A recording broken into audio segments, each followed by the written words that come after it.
I mean, again, he doesn't know who Gabriel is, right? Because he didn't come from an Abrahamic faith. The people of Mecca were pagan. Quran is mentioned, if this book was from other than God, they would have found in it many contradictions. If a book is without contradictions, that has no bearing on whether it comes from God or not. I've had phone books that are inerrant, but I certainly don't think God gave them. That we believe without understanding. The brother asked a very important question, that most of the scholars say that listening to music, watching movies, and most of the television programs, they're haram. So how can we have fun?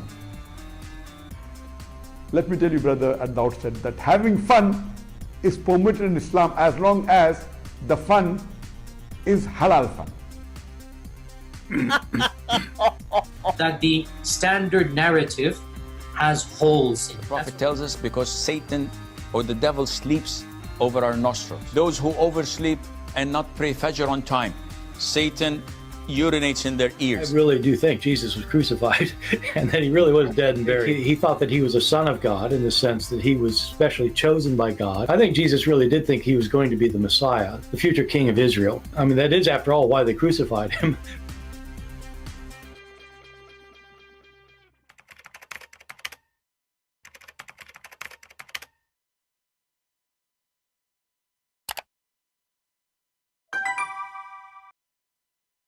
Hello everyone, and peace of Christ all of you. Please invite your friends and let us have some good time together.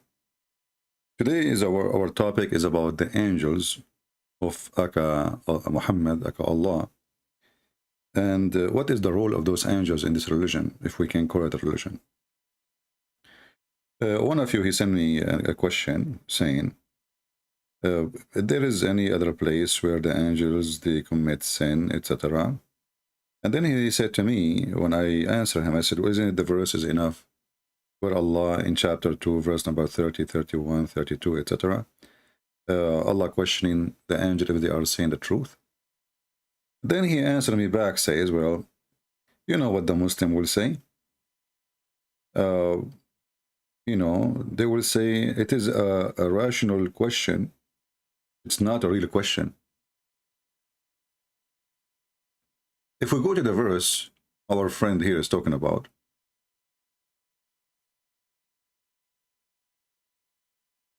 chapter 2, verse number 30. It's a rational question, not a real question. So there is a real question, there is a rational question. Okay. I wish that will work when you go and take an exam. So here you notice actually the story in front of you. The story is very silly and very stupid. When your Lord said, this is the Muslim translation, remember, I don't agree with it, to the angels, I am placing a successor in the earth. And this is the first mistake, because how he be successor if there is no previous generation? Khalifa, the word in Arabic Khalifa, is the same as the word caliphate. You know, like al-Baghdadi, he's a caliphate. So he's a caliphate to who? He's a caliphate to Muhammad. And both, they look the same. Both they rape, etc. So how you use the word successor if there is nobody to to take over from being before? So there was Adam before Adam. And then he continues saying, they said, who is they? They, the angels. Will you place in it someone who will cause corruption in it and shed blood while we declare your praises and we praise you, we pray for you, etc.? And this is what the question the guy is saying. Well, this is a rational question. Rational. First of all, if those angels are just a bunch of slaves, remember Islam is religion of slavery. Everybody is slave. And those slaves, they always obey Allah. Is it from the form of obedience to question the boss?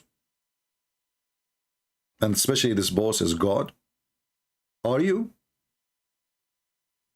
So, if we say this is not even a question, that is a question for if the decision is right. Because they are comparing right away themselves to the one he will create. So, are you going to do this? And we are the one who do this? So, this is a question of how wise Allah is with his decision. And anyone he will say, I cannot see that, he is just playing games and he is a liar. They are not asking him even why. He's asking him how he will do such a thing when we are the one who praise thee and they are the one who will curse thee. They are the one who will disobey thee. So they are questioning the logic, they are questioning the wisdom, they are questioning the decision. And then the story does not finish here. Allah, he said to them, I know what you know not.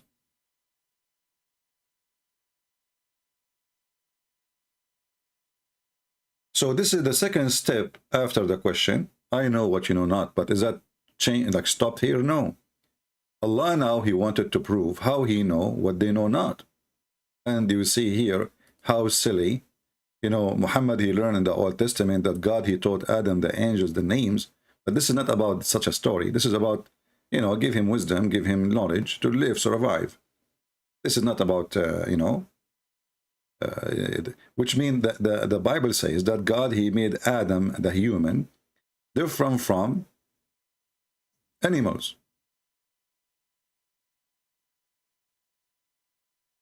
They see object, they name object, regardless if it's food or not. It's not just an image in his head. He memorized the image, he memorized it with a name. The same as a computer, like, you know, you search in your computer, you search for a word to find something. But that thing is not necessarily a word. It might be an image. So if I go right now to Google, I search for the word chair. Google will search for me for the word chair, but the fact the word chair is attached to image, which is a chair. So when Allah, he taught Adam all the names in the Bible, he taught him knowledge. It's not to make a quiz test against the knowledge of the angels. And then Allah, after he taught Adam all the names, he presented them to the angels. Then what? He presented what? The names, which is very silly. Those things, you know. And he told them, tell me the names of these if you are sincere. This is the Muslim translation, sincere. In Arabic, actually, it says sadiqun, sadiqin, which means truthful. If you change the translator, this is itani.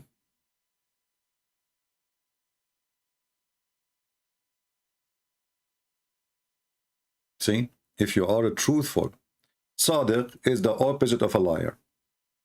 As simple as that. Sadiq is a truthful, is saying the truth. Liar is a liar, somebody is saying a lie. So if you are truthful, tell me the names of those things. So how the angels will be preachers of a truth if they were able to answer about the names. When he said to them, if you are truthful, tell me the names of those things. So you can switch the sentence here in the beginning, or you can leave it at the end. Tell me the names of those things if you are truthful.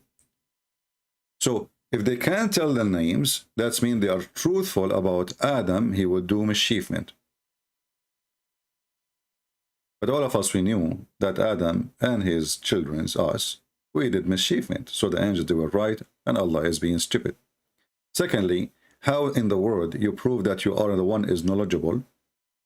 By teaching somebody names, and then you're asking somebody else to tell the names. What about you do the opposite? What about Allah? He said to them, teach Adam some names, and don't tell me about them, and then I will tell you the names. And that will prove that he is the person who knows the unseen. He have knowledge, and nobody can hide from him anything. But what he did is just a silly, is not even a teenage trick. Imagine I say to you, you want to do this, and then you say, okay, I'm going to give I have a dog, I will give him a name. Tell me the name of my dog. And because you could not give the name of the dog, That means you are not smart and you are not truthful. But regardless of how stupid this story is, the verse say clearly, if you are truthful, and if we say, if we take the word sadiqeen, the same word, and we search it in the Quran, I'll copy it in the front of you. I just did. I will put it in the search engine in the front of you. Here we go. And let us see what this word brings to us. Chapter 2, verse number 23. Allah saying to the kuffar who have a doubt about what we revealed, bring a chapter of these and call your witnesses if you are truthful. So isn't it clear that Allah accusing those to be liars? That's what the word sadiqeen mean. If you are sadiqeen, if you in kuntum sadiqeen. The same, we can go to different verses. This is just one. This is the same verse we read, chapter 2, verse number 31. We will skip it because already we read it. Let us go. Chapter 2, verse number 94.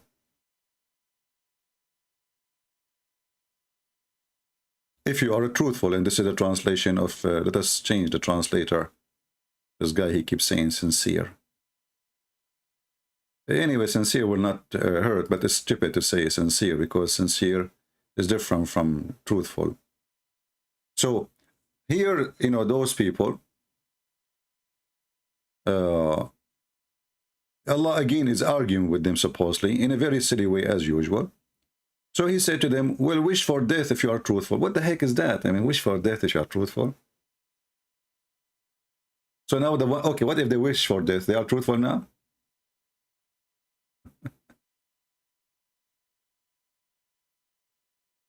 They say that we are going to have the heaven for us. He said, well, okay, wish for death if you are truthful. Well, death is coming anyway. So if you go in the Quran all over, you see that the word in kuntum sadiqeen, actually if we search, we can search just to show you how the Quran is a silly book. Keep repeating the same word, the same word, the same word, the same sentence, not even same word. I will copy the whole sentence just to show you how stupid this book is. Endless. In kuntum sadiqeen. Chapter 2, verse 23.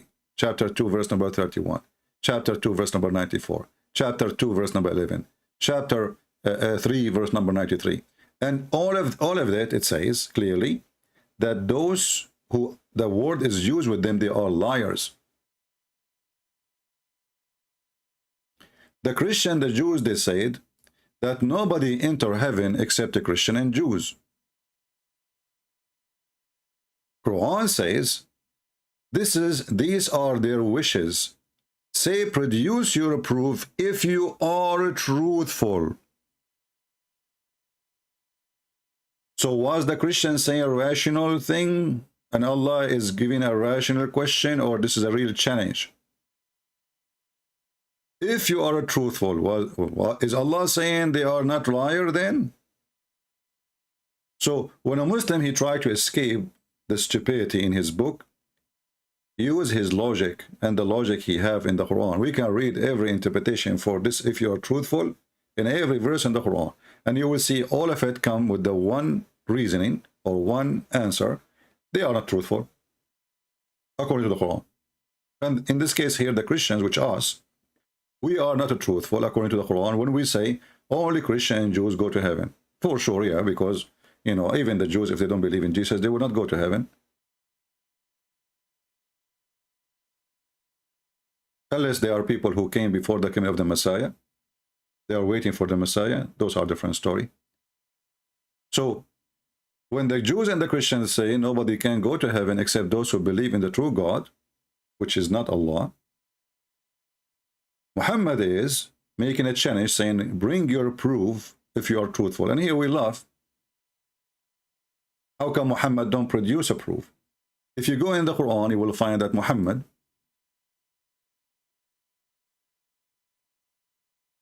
Let us go here.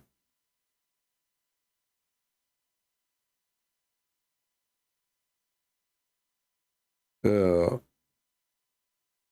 know, when Muhammad, he challenged people, or Allah challenged people for proof,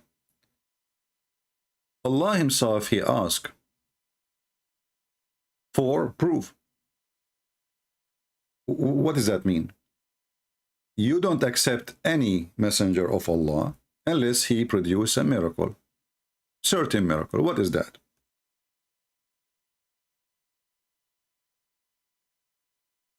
Chapter 3, verse number 183. The Jews who said, by the way, it doesn't say in the verse the Jews, but the Jews, it is the Jews, yeah. Those who said, verily Allah has taken our promise not to believe in any messenger, unless he bring us an offering, which the fire from the heaven shall devour, say, verily there come to you messenger before me, which is a clear sign, and even with them, what you speak of, why you did kill them, if you are truthful? Do you see it? So look what happened now. We have a God, he told the Jews not to accept any prophet to be a prophet, unless he make an offering. You see, the verse here doesn't say, oh, Allah did not say that, Allah did not request that. No, he confirmed actually. And the proof he confirmed it, he says, well, the same as you asked for.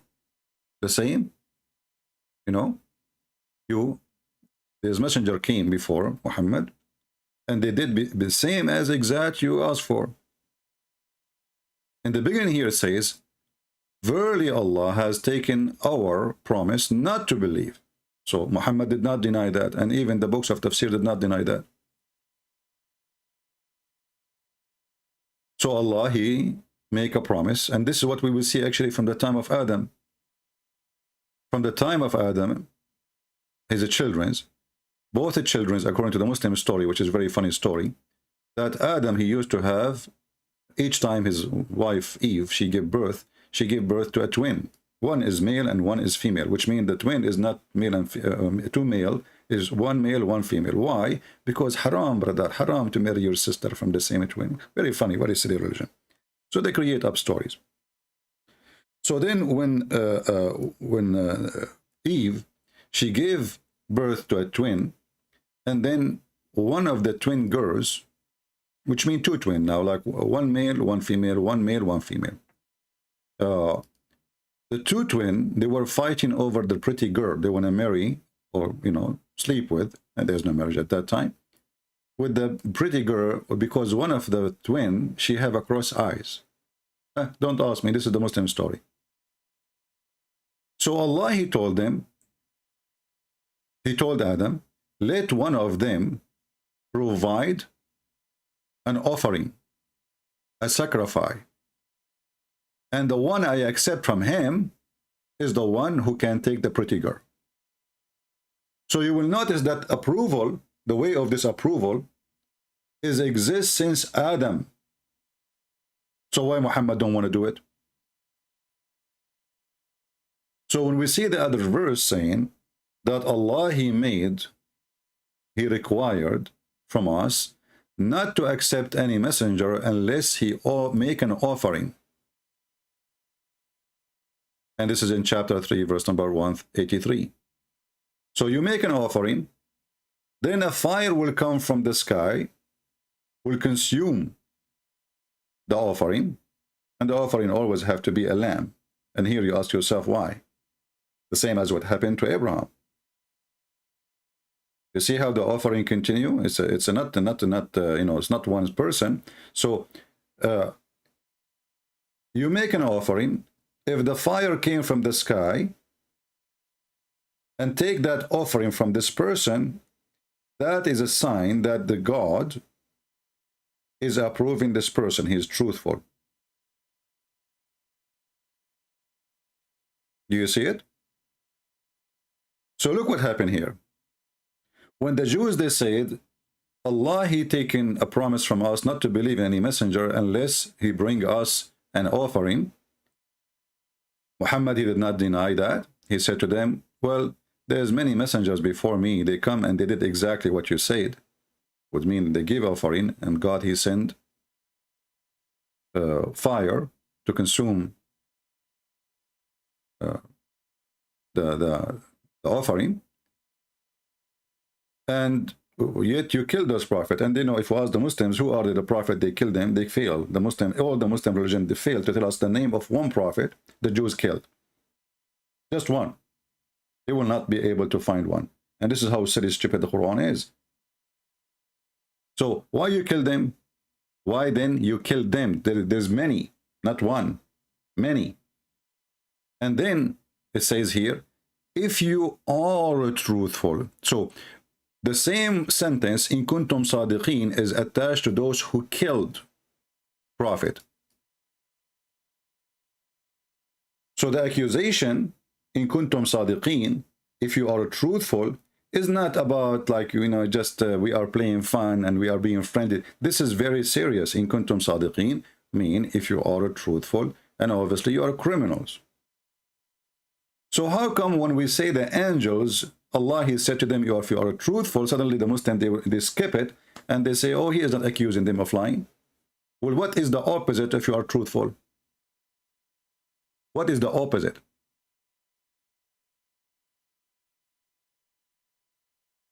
If you are truthful, do Allah knew that they are truthful or not? If the Muslim, they say he do not know, that's mean Allah is not God. If they say he knew, and yet he make the challenge, that means they are not. Because it's going to be stupid of him to challenge how truthful they are if he knew that they are truthful.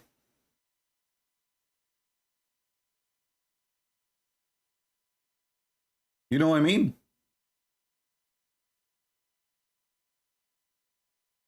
Let us say you have a son. He did something, but you are not sure.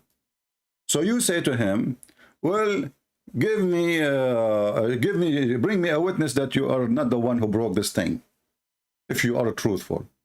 Well, if you are God, you do not need witnesses, and you do not need to make such a challenge to prove that he is truthful, because you know he is truthful or not. So here, actually, when the Muslims, they say this was a rational question, that is a stupid, because now they are destroying the nature of their God. That's mean their God, when he says, if you are truthful, he was not a truthful himself. Because if they are truthful, and you say to them, if you are truthful, that's when you are lying when you suspect how truthful they are. Do we understand? If I know a person, he is very decent, and then I say to him, give me the proof if you are truthful, that's mean myself, I'm not decent with my challenge, because I know already that he is truthful. Anybody don't understand what I'm saying? If I know that you are not the criminal who did this crime, and then I say to you, give me the proof if you are truthful, that's mean I am a deceiving person playing games. I'm not being truthful myself, because I know the truth already.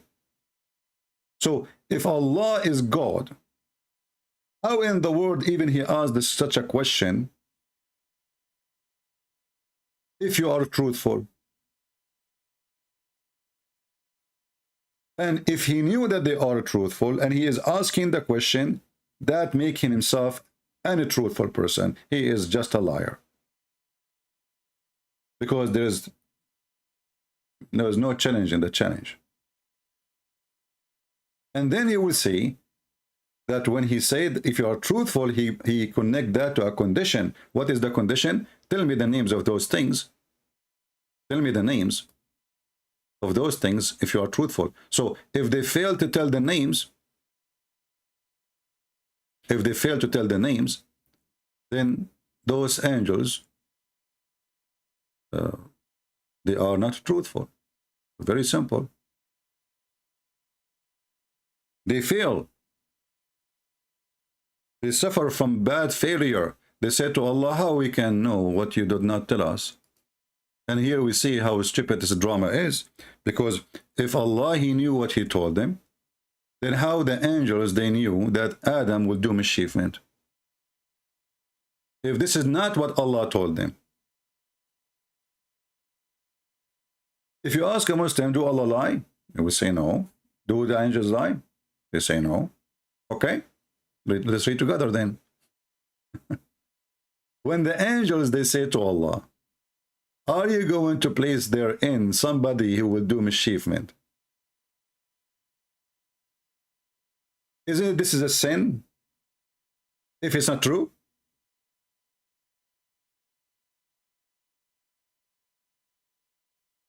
Isn't it a sin to make a gossip or a lie about somebody else? You see, Muslims, they are the last one to understand their book, because they recite, they sing it, you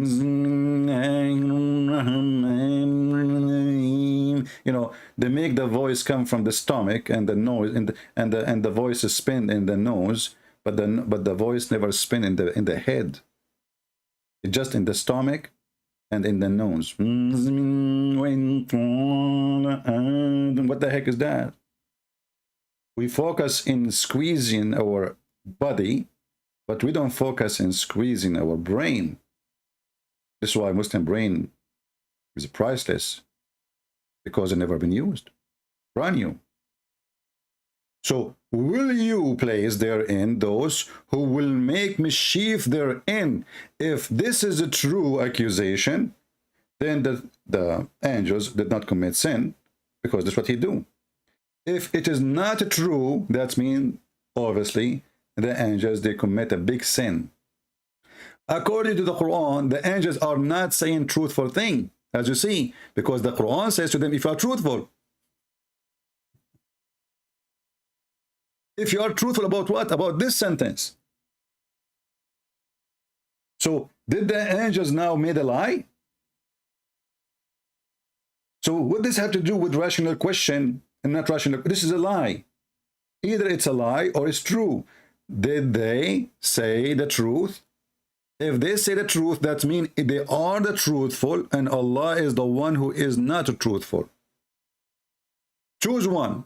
The second you say the angels, they were truthful, that means Allah himself is not truthful, because he said to them about their accusation to Adam, his answer was, if you are truthful. Truthful about what? About, will you place therein those who will make mischievement therein and shed blood? And here you ask yourself, if the angels know not anything except what Allah told them, where this is coming from? Why the angels are saying something Allah did not teach them? And how they knew? How an angel of God, he knew the future? Do they knew the future? If they knew the future, which Allah do not know, because as you see, Allah said to them, I know what you know not. Do you see how stupid, complicated the story become?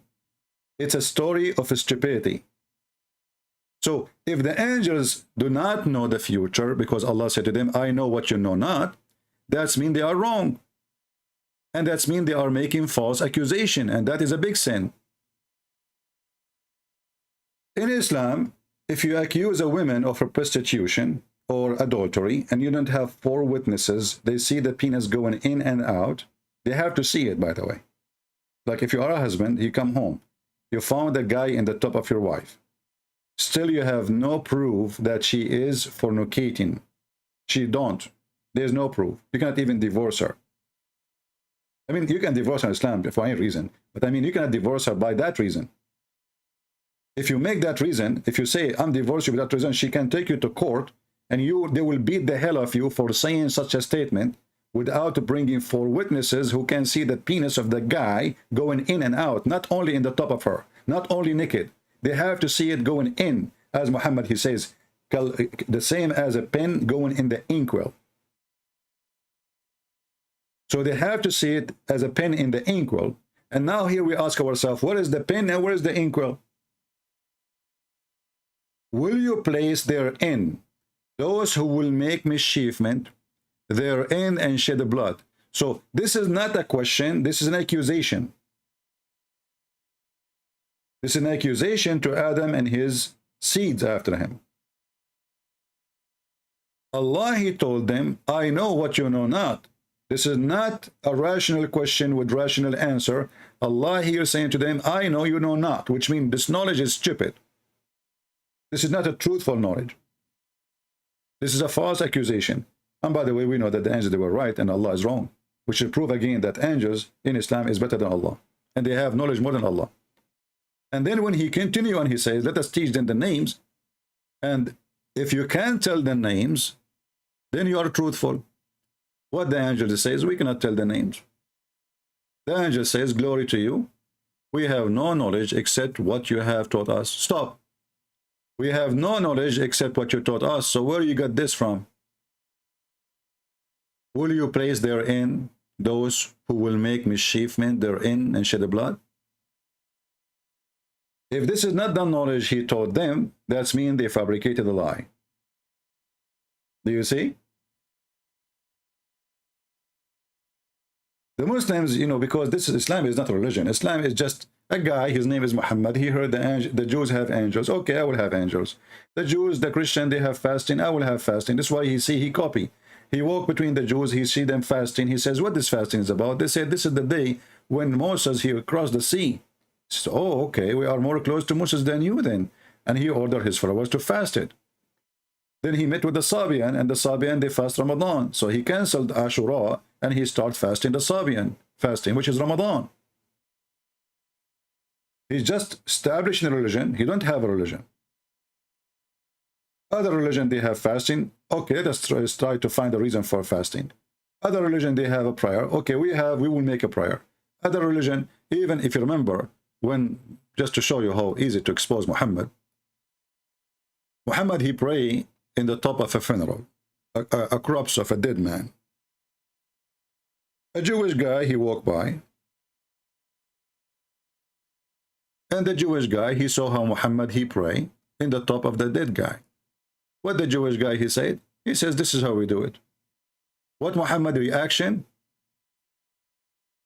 Sit down, act differently.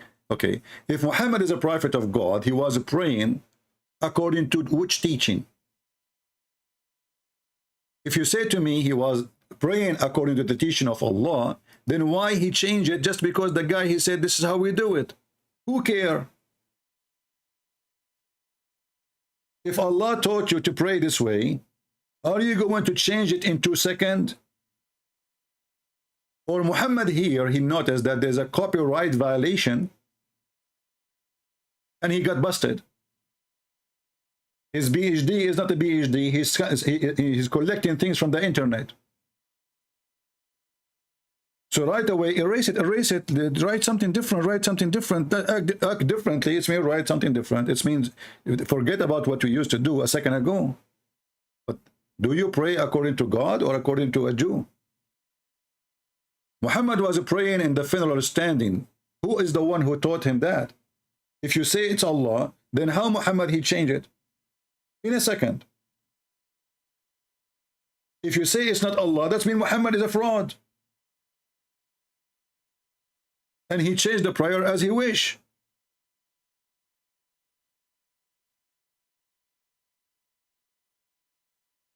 And you see, here we see that when the Quran says, bring your proof if you are truthful. Here we have the proof, Muhammad is a fraud. The same as the story of the punishment of the grave. Muhammad never mentioned it. A Jewish woman, she came to Aisha and she mentioned it. Muhammad went out to the yard. He heard Aisha fighting with a Jewish woman, arguing with her. So he said, what this noise is about? The Aisha, she said, well, this woman, she is saying there is a punishment in the grave. And look what Muhammad, where he got his punishment for a grave from. The reason Allah will torture you in the grave because of urine. Why? Because a Jewish woman, she said so. A Jewish woman, she said, if you piss and piss touch your feet, God will torture you in the grave. This is something they say to the children, so the children will keep themselves clean. This is not true. The stupid Muhammad, he took it serious. So the Jewish, they teach their children when they are kids, some like, fictions, just to keep them clean. Don't piss in your shoes. Don't piss in your feet, you stupid. God will torture you in the grave, okay? Okay, mom. And then the kid, he will learn how to not be careful when he piss. Muhammad, he took it seriously. And now it become part of Islamic religion. And here you will see the proof in front of you. Aisha told the Jews who visit and mention the punishment of the grave, she told her that you are a liar. And she said to Muhammad, is it true? He said, yeah, it's true. And then after that, Muhammad never stopped praying without mentioning the punishment of the grave. Remember, he never ever mentioned it before. Read carefully, and this is Al-Bukhari. Aisha, she said the Jews came and mentioned to her the punishment of the grave, saying to her, may Allah protect you. Okay. From the punishment of the grave, Aisha then asked Allah Messenger. By the way, the story here is different from the real story. The detailed story is about they are fighting. And then you will see right away, Muhammad, he agreed that there is a punishment in the grave. And since then, and after that, read carefully. This is what is the most important. And after that, I never saw Allah Messenger, but seeking refuge with Allah from the punishment of the grave in every prayer. So Muhammad, he spent his life, he never mentioned the punishment of the grave. A Jewish woman, she came to the house, she mentioned it. Bingo. Muhammad, he added something brand new. He learned today from the Jews that there is a punishment of the grave. Let us add it to the religion. And the proof in front of you. And after that, I never heard, I never saw Muhammad praying without saying, I seek refuge from the punishment. So how come before you never seek refuge from the punishment of the grave? Because he just learned it from the Jews. He never. So going back to our topic, everything here is a fraud. If you are truthful, all over the Quran, and you will see that Muhammad himself is not truthful, because if you are truthful, can you give us a proof that this is coming from God? If you are truthful, why God is being stupid here? Like as an example, God, he sent two angels. Their name is Harut and Marut. And what is their business? Is to teach magic.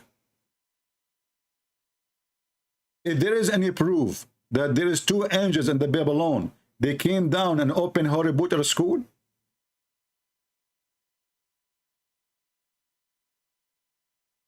What is the proof of that? And why Allah wanna teach magic to cause divorce? And you know the funny here, Allah, he sent angels who will teach you black magic, but they make disclaimer. Listen carefully. We are here just a trial. So why you open a school of a trial? So I open a school of drugs and I sell drugs. And then I say to you before you buy a disclaimer. I mean, who is the stupid here? It's like those who make cigarettes. They put in the top of their box says this cigarette causes you cancer. But does not change anything. You are killing people.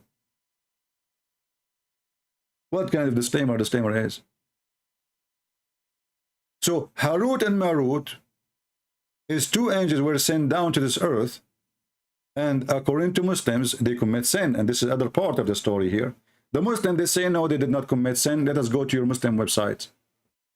And you will say to you that the hadith about Harut and Marut, they had sex with a woman, her name is Venus, is a lie. Those are not Sahih hadith. Those are not Sahih hadith.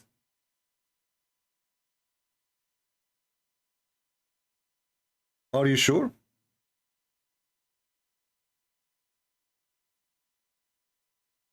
It's not Sahih. This is islamweb.net. And this is the question number. Actually, this is the book, not the question here. الدر المنثور الإمام جلال الدين عبد الرحمن بن عبد بكر السيوطي. Variant number 1, page number 508. Allah has a statement, Harut wa Marut. And here he is giving you all the reference, and you will see how they lie when they say that those stories are not sahih. It says clearly that those are sahih. So in YouTube, those hadith are not sahih. In their books, it is sahih. Because it's an embarrassment. وأخرج الحاكم وصححه عن طريق سعيد بن جبير. It is a sahih. What is sahih? That Allah, he sent 2 angels. From his angels, Harut and Marut. They ask Allah to go down to the earth. So he sent them down. And they used to be like judging between the people. And when night come, they say few words like shashu, kakaku, shashasha, like password, you know, magic. And they go to the sky. And then Allah, he sent them a woman. She is so good looking. And he made them horny. And they start asking her to do boom boom. And they keep asking her to take off her panty. And then she promised them a promise, like a date for the sex date. And then she said, give me the 2 words you say so you can go to heaven. And then they told her the word. And when she went up to heaven, Allah, he made her a star. It's called Venus. Is that sahih or da'if? Sahih. I will give you the link. You can open it yourself and you can read yourself. You can go where it says here, like here it says 511. The line after it, 511, down neath. Let us go to Google. Hold on. Google, Prophet Google. I could not, maybe you can find it in English. This is the same website, I'm not sure. Because sometimes they translate the same website, they translate their, you need to translate to English. Okay.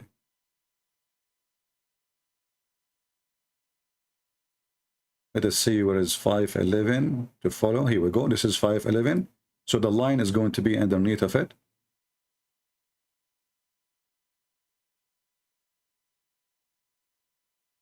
Okay, it says Al-Hakam narrated and corrected. It's a correct. Do you see it says corrected? Corrected means it's authentic. Sahahahu. It's a sahih. The word sahih means correct. And corrected. And this is the narration. And the Muslim, they say to you there's no sanad, which means there's no reference or who was the one who mentioned the proof of that. And then you will see that Allah, he sent those 2 angels and he gave them the temptation. They got horny and he sent the women, the most beautiful women, to them, and they wanted to have boom boom with her. And the woman, she was very picky. She said, you have to do a few things before you can do boom boom. And you have to tell me, if you want to go boom boom with me, you have to tell me the password to go to heaven. So then they gave her the password and she went up to heaven. And when she went up to heaven, Allah, he received a fax that there is somebody passing by so fast. So Allah, he cursed her and he made her a star. And that star is called Venus. And as you see, all those references mention the same story. All of them.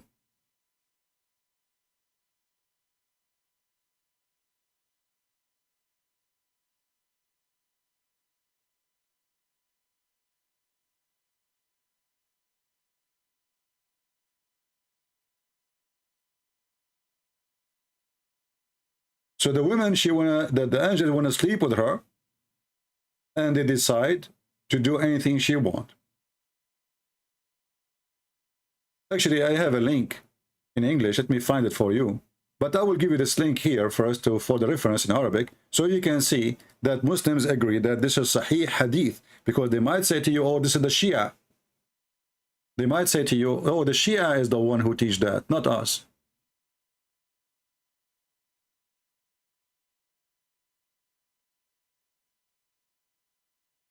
This is the story of Harut and Marut. And you will see that this is a real story, according to Muslims. And really, the woman, her name is Venus, the goddess of sex.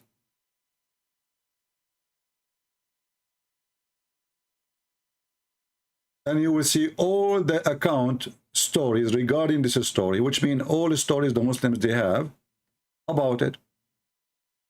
This star Venus was a very beautiful woman. She had gone to one of those two angels for obtaining some kind of decision. At the very sight of her, the angel fell of love, for sure. I mean, she is Venus, come on. You know, this is not Nancy, but Lucy. Come on. So he fell in love with her, and he told her the truth is with, like he told her, like, you know, the information, the secrets, you know, he starts sharing secrets. It's what they, like a spy you see in James Bond movie. You know, James Bond, like they send him a woman, she is so beautiful. James Bond, he kisses all women, and all women, they go in love with him right away. But in this case here, James Bond is Venus. Just take a note. And you will see here the old stories. I mean, all of them is about the angels doing commit sin, they want to fornicate, etc. So when the Muslims, they say the angels don't commit sin, that is stupid, because the Quran confirm it. And Allah, he punished them actually in the Quran. He ordered them to bow down to Adam. The Muslim, they say, well, no. Allah, he ordered Adam, the angels to bow down to Adam for the sake of respect. How you respect someone, he's a sinner? Why the angels who don't commit sin will bow down to someone who commits sin? So the bowing down, in fact, it was a penalty. After they fail to recite the names, and they give up, they says, we do not know, it's you. And then Allah, he said to them, to the angels, bow down to Adam. So it was a penalty. And you will notice here that according to Islam, Satan, he refused to bow down to Adam. That means Satan is more decent than the angels. Because why an angel will bow down to a man? And if the angels never commit sin, as the Abdul they claim, then why they are bowing down to someone who commits sin? Actually, the verse in the front of us, the same chapter, speaking about Adam committing sin. So Allah, he says to Adam, go on your wife and dwell in the heaven. Wonderful. Don't eat from this tree. Wonderful. Muhammad copying the Jews. And then here you say Shaitan, he made them slip, therefore, so they commit sin. But this is exactly what the angel, they say, that those guys, they are going to commit sin. And you will see that the Muslim, they claim that Allah, when he sent Adam down to earth, he did not send them down as a penalty. They claim that Allah, he did not send angels down, Adam and Eve down as a penalty. This is only in Christianity. But the Muslim here, they are lying about their religion too, showing their ignorance, because how you say such a thing?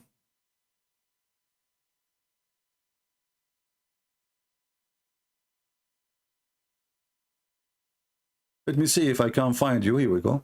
Look at this guy. Why Allah, he sent the angels down? When we talk about Adam alayhi salam, they also say we believe in Adam and Eve and all of that, right? There are some fundamental differences though. We don't believe Adam was sent to the earth as a punishment. The Quran mentions the story of Adam alayhi salam 7 times. In the sequence of the Quran, this is the first time. Obviously, it's a Madani surah, so this is not the first time. So you see here how they, you know, the Muslims, they don't even read their books. And they lie about their books. If it was not a punishment, why the verse says that when the Shaitan, he slipped them, not before.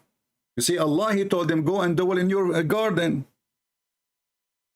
So the garden of Adam and Eve in Islam is different from the garden of Adam and Eve in Christianity. Muhammad is a fraud, is a stupid. The garden of Adam and Eve in Christianity, it's down in earth. It is in the ground. It's a garden. It's not really a heaven, like it's in the sky, something in the sky. It's a garden in the earth. So, but here we see that when Shaitan, he made them slip. Then, read carefully, then the Shaitan made them slip therefrom the paradise. I mean, look at this. The guy, he just said in Islam, Adam and Eve did not, were not cut out because of sin. So what is this? And get them out from that in which they were. We said, get down. So Allah, he said, get down. You see here the word. Actually, I remember once there was a big sheikh from Lebanon. He's a potato. I made shish kebab of him, and the coward, after we paused the debate in YouTube, he flagged it. He sent like 1,000 people because people, they were laughing at him for the stupidity he have, because he claimed that in Islam, the garden of Adam and Eve is not in heaven. It is in earth, like the Bible. I told him, Abdul, your beard is long. You have a long, he's a terrorist. You know, this guy is a real terrorist. He's from the city of Tripoli in Lebanon. So the coward, when his followers, they noticed how bad the mistake and how bad the debate was, they went to YouTube and they flagged that this is a violation for personal rights. Privacy. I mean, it's a public debate in the internet and privacy. That's what YouTube told me. So get down. They get down where? Why? Get down because they slip.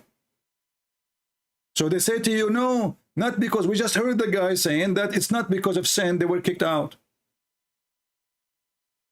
So get down from it. And then not only that, he brought curse on them, all with enmity between yourself. So it was a penalty. They lie. This is why we say never, never, never, never learn Islam from Muslims. And here you see the stupidity again. Then Adam, he started asking Allah for forgiveness.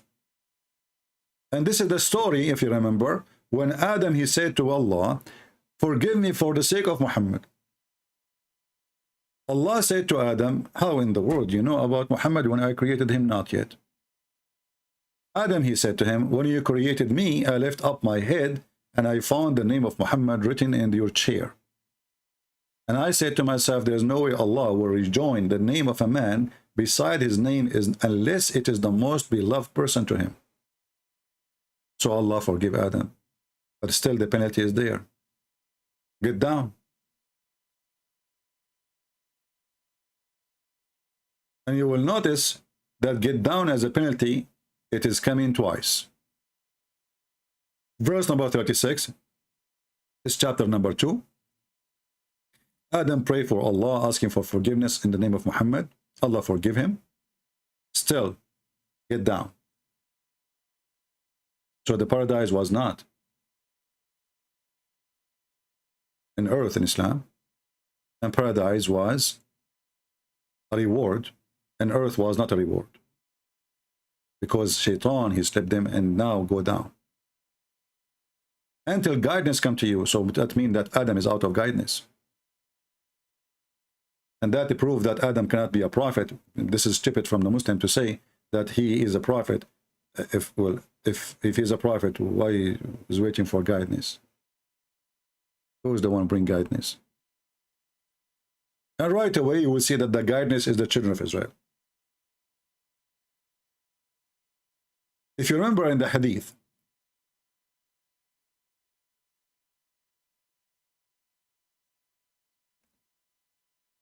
Moses, he argued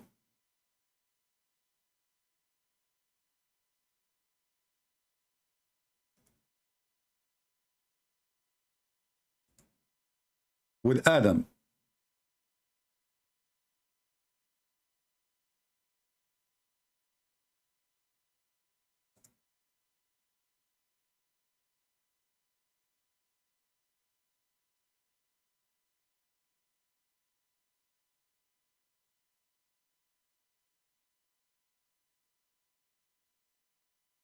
I'm just trying to find the hadith.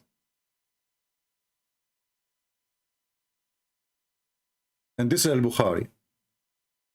Adam, he said to Moses, Sorry, Musa says to Adam, he argued with him, and here you ask yourself, how in the world Adam and Musa they are meeting? Because according to Islam, nobody is alive except Jesus. All the prophets are dead. The Quran says, قَدْ خَلَتْ مِنْ قَبْلِهُ الرُّسُلُ. All the messengers before him, they died. So Moses and Adam, they argue, and Musa says to Adam, because of you, we are out of heaven. So why? Because of you. Because of your sin. The word actually sin is there in front of you. Because of your sin. Do you see it? Because of your sin. So when the Muslim, they say, this is why I call those people in YouTube, they are not teachers really. They claim to be sheikhs, but they are potatoes. They don't even know their books. We are out of paradise because of your sin. Adam said to him, and here you see the stupidity, are you going to blame me for a fate ordained for me before my creation? So the sin of Adam was ordained. It was a plan of Allah. And this is why the Abdul, he's saying it's not a penalty, but because of a sin, but the sin of Adam was a fraud, which means Allah, he made Adam commit a sin as an excuse to kick him out of heaven. And this is proof again that Muhammad can't be prophet and his God can't be God. He tricked Adam.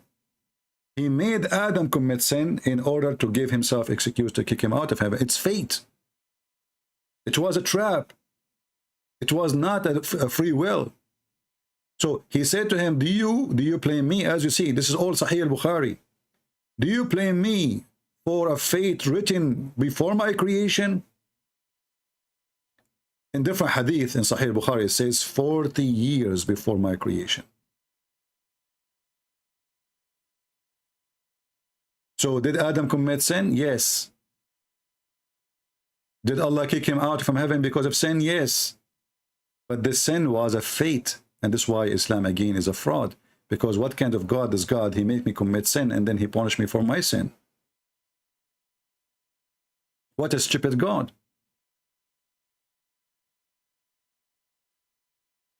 And this is why if you go in the Quran, you will see the Quran saying that Shaitan himself is a victim of Allah. So the Shaitan, he says, when you deceive me, أغويتني. أغويتني mean you deceive me. Chapter 7, verse number 16. Because you deceive me, the Muslim he translated as send you astray. And it's close, but it's a fabrication of translation. But send me astray. Who is the one who sent Shaitan astray? Allah. Because you deceive me, I'm going to deceive them. I will set for them in every corner. And you will see here, this is the same story about Adam and Eve. This is how stupid the Quran is, by the way, because you find the story all over. This is exactly the same story.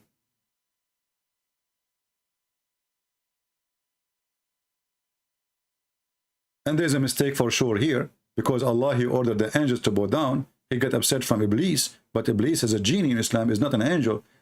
Satan in Christianity is a fallen angel. In Islam is not. He's a genie.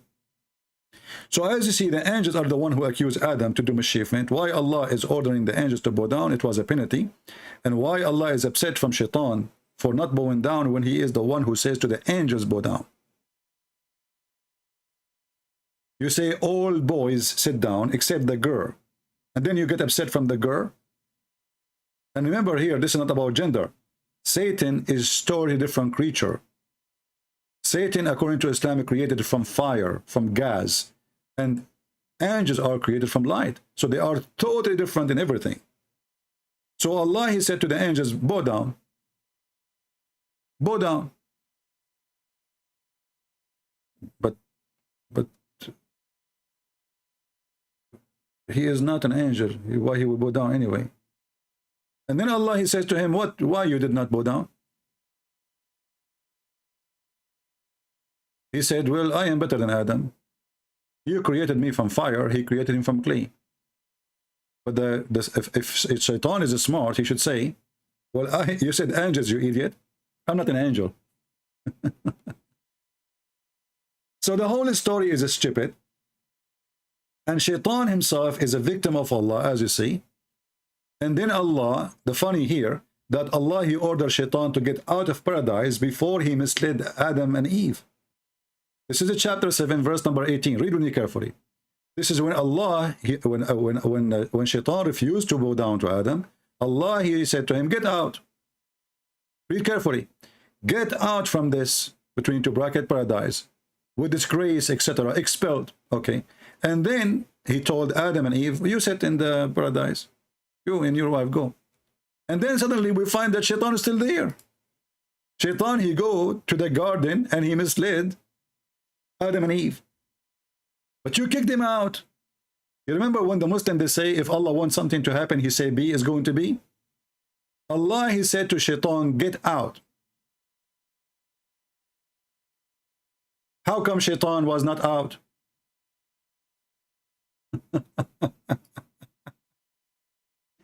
So, you know, when we say Islam is just a silly, stupid religion, you know, all what you need just to do, just connect the information together and you will see how it's stupid. And the funny is, you need to learn how to use the Muslim logic.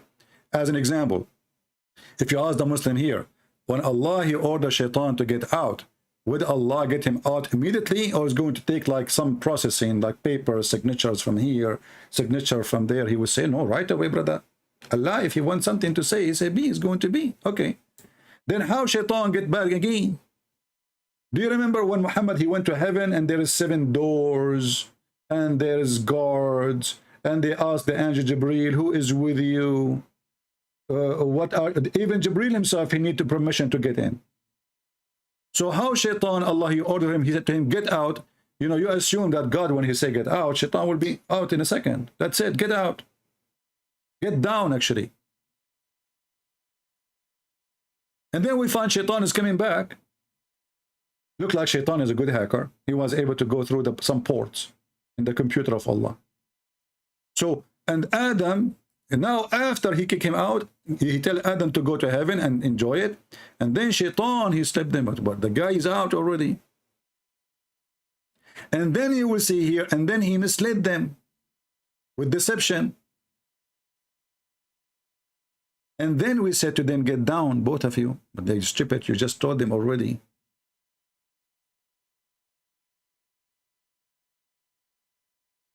Read. He told them again, get down. You said get down. Get out. So my friend, when the Muslims, they say that when the angels, they were questioning the decision of Allah, this was not a real question, that is a stupid. Because if it's not really a question, then why Allah is making a quiz test? And that means that Allah, he did not even know the difference between really question and not really question, because he took it seriously, and he wanted to prove to them that he knew what they know not. In the same time, in the top of that, if Allah, he knew the truth, that they are liars, and he said to them, tell me the truth if you are truthful, that is really funny. If Allah, he knew the answer of the angels, that angel will say, oh Allah, it's you who knows everything, we do not know. So what is this about? And why the angels, they are questioning decision? Isn't this is a sin? And why the angels are assuming that Adam and Eve, they will do mischievement? Isn't it a sin to accuse somebody before he commits sin to do sin? Because this will be gossip. What is gossip? Gossip is to say lies about somebody, something not true. And Allah, he confirmed that it's not true by saying if you are truthful. So when the Muslim, they try to escape it, we have all the reference. We have the story of Harut and Marut. We have from the book of the Sunni. We have from the book of the Shia. We have it from the Quran. And all of it is leading us that Allah, he got the wrong angels. And when the Quran says if you are truthful, that means they aren't truthful. If Allah don't mean what he say, that they are truthful or not, that means the Quran is stupid. Because if they are truthful, and then Allah, he says to them, if you are truthful, that means Quran is stupid. Are they truthful or not? If they are truthful, and Allah making a challenge saying to them, if you are truthful. In this translation, he says, if you are right. So they are wrong. You see how the Quran changed, just changing the translator? There's a huge difference between right and truthful. Sadiqeen is about truthful. Tell me the names if you are truthful. So Allah making false challenge then? And they are making false accusation. But false accusation is a sin by itself. If this is not what he will do, that is a lie. And lie is a sin. An angel should not lie. So, how easy to prove that Allah got the wrong angels? Obviously, none of them is an angel. Allah is not God. Muhammad is the prophet. And Islam is just a collection of fairy tale stories. Zafar, he want to answer? Okay, let me open my Skype. Give me a second. Yeah, this guy is so excited to answer me. Let us see.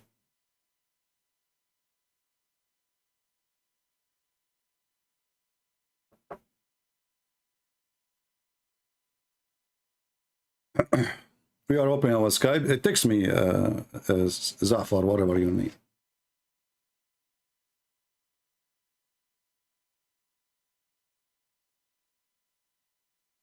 Text me, what's your name?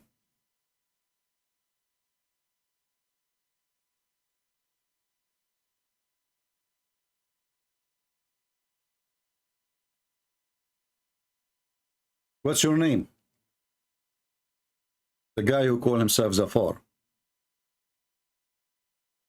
What's your name? Is that the same guy who once he say he is 30, the second day he say he's 14, and the other day he says he is 26, and the other day he says he's 28? Is that the same guy? Give me your name. No problem. If he's a troll, he's a troll. Who cares? He trolled his God, not us.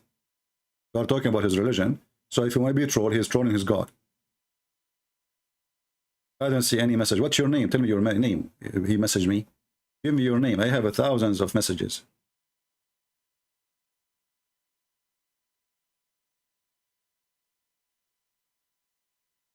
Is your name is Abbas?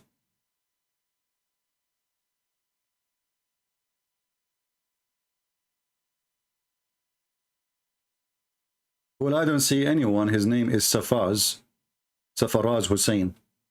Let me try to search for your name. Maybe he is texting wrong, because some people, they use the name Christian Prince too, or, you know. Let us see. Maybe I can find you and search you.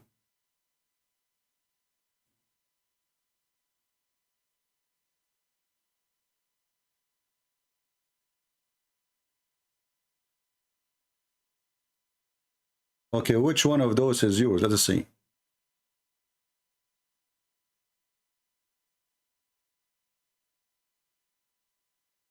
Which one of those is yours?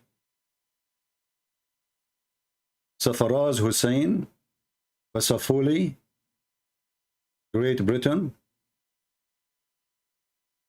Which one? There's a 3. Actually, there's more.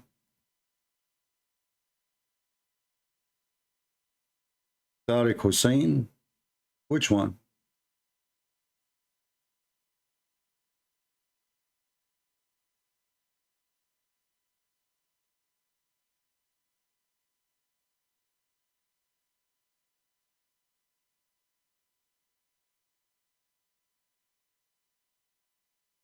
Let us see. Hold on. Maybe this guy in a blacklist, because you know sometimes I block kids. Let us see in the reference.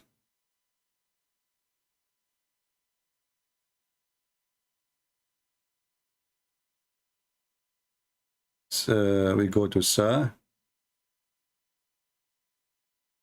letter S.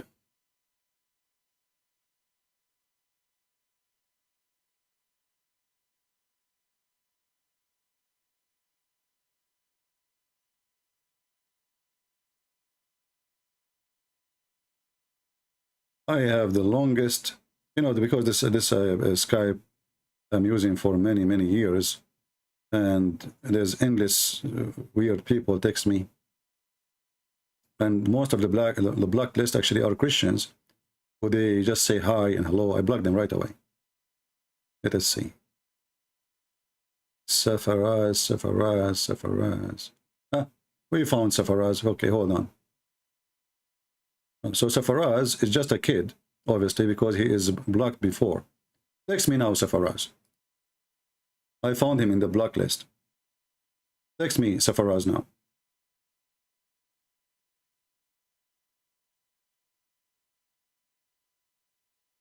Ask him to text me. I found his name in the blocked list.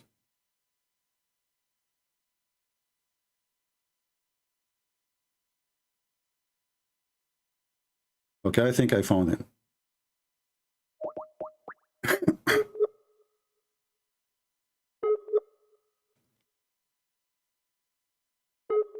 We will see what Safaraz can do. He will take Safari right now.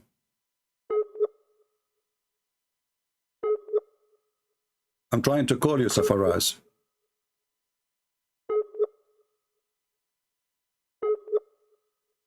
Yeah, it's not working. Let's try again. It says last time seen 2 days ago. So how you are texting me? Oh, you have two names? You have two names. You have two Safaraz. Okay, let's try this one.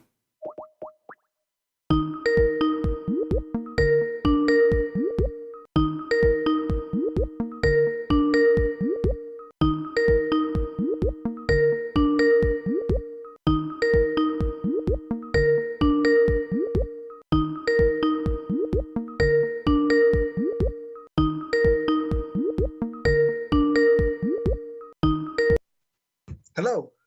Hello, Safaraz. How are you? CP, you alright, yeah? Sorry? Are you okay, yeah?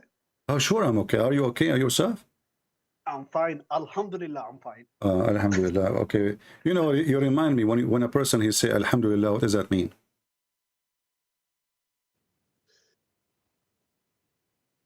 What does that mean when you say Alhamdulillah? It means all praise to Allah.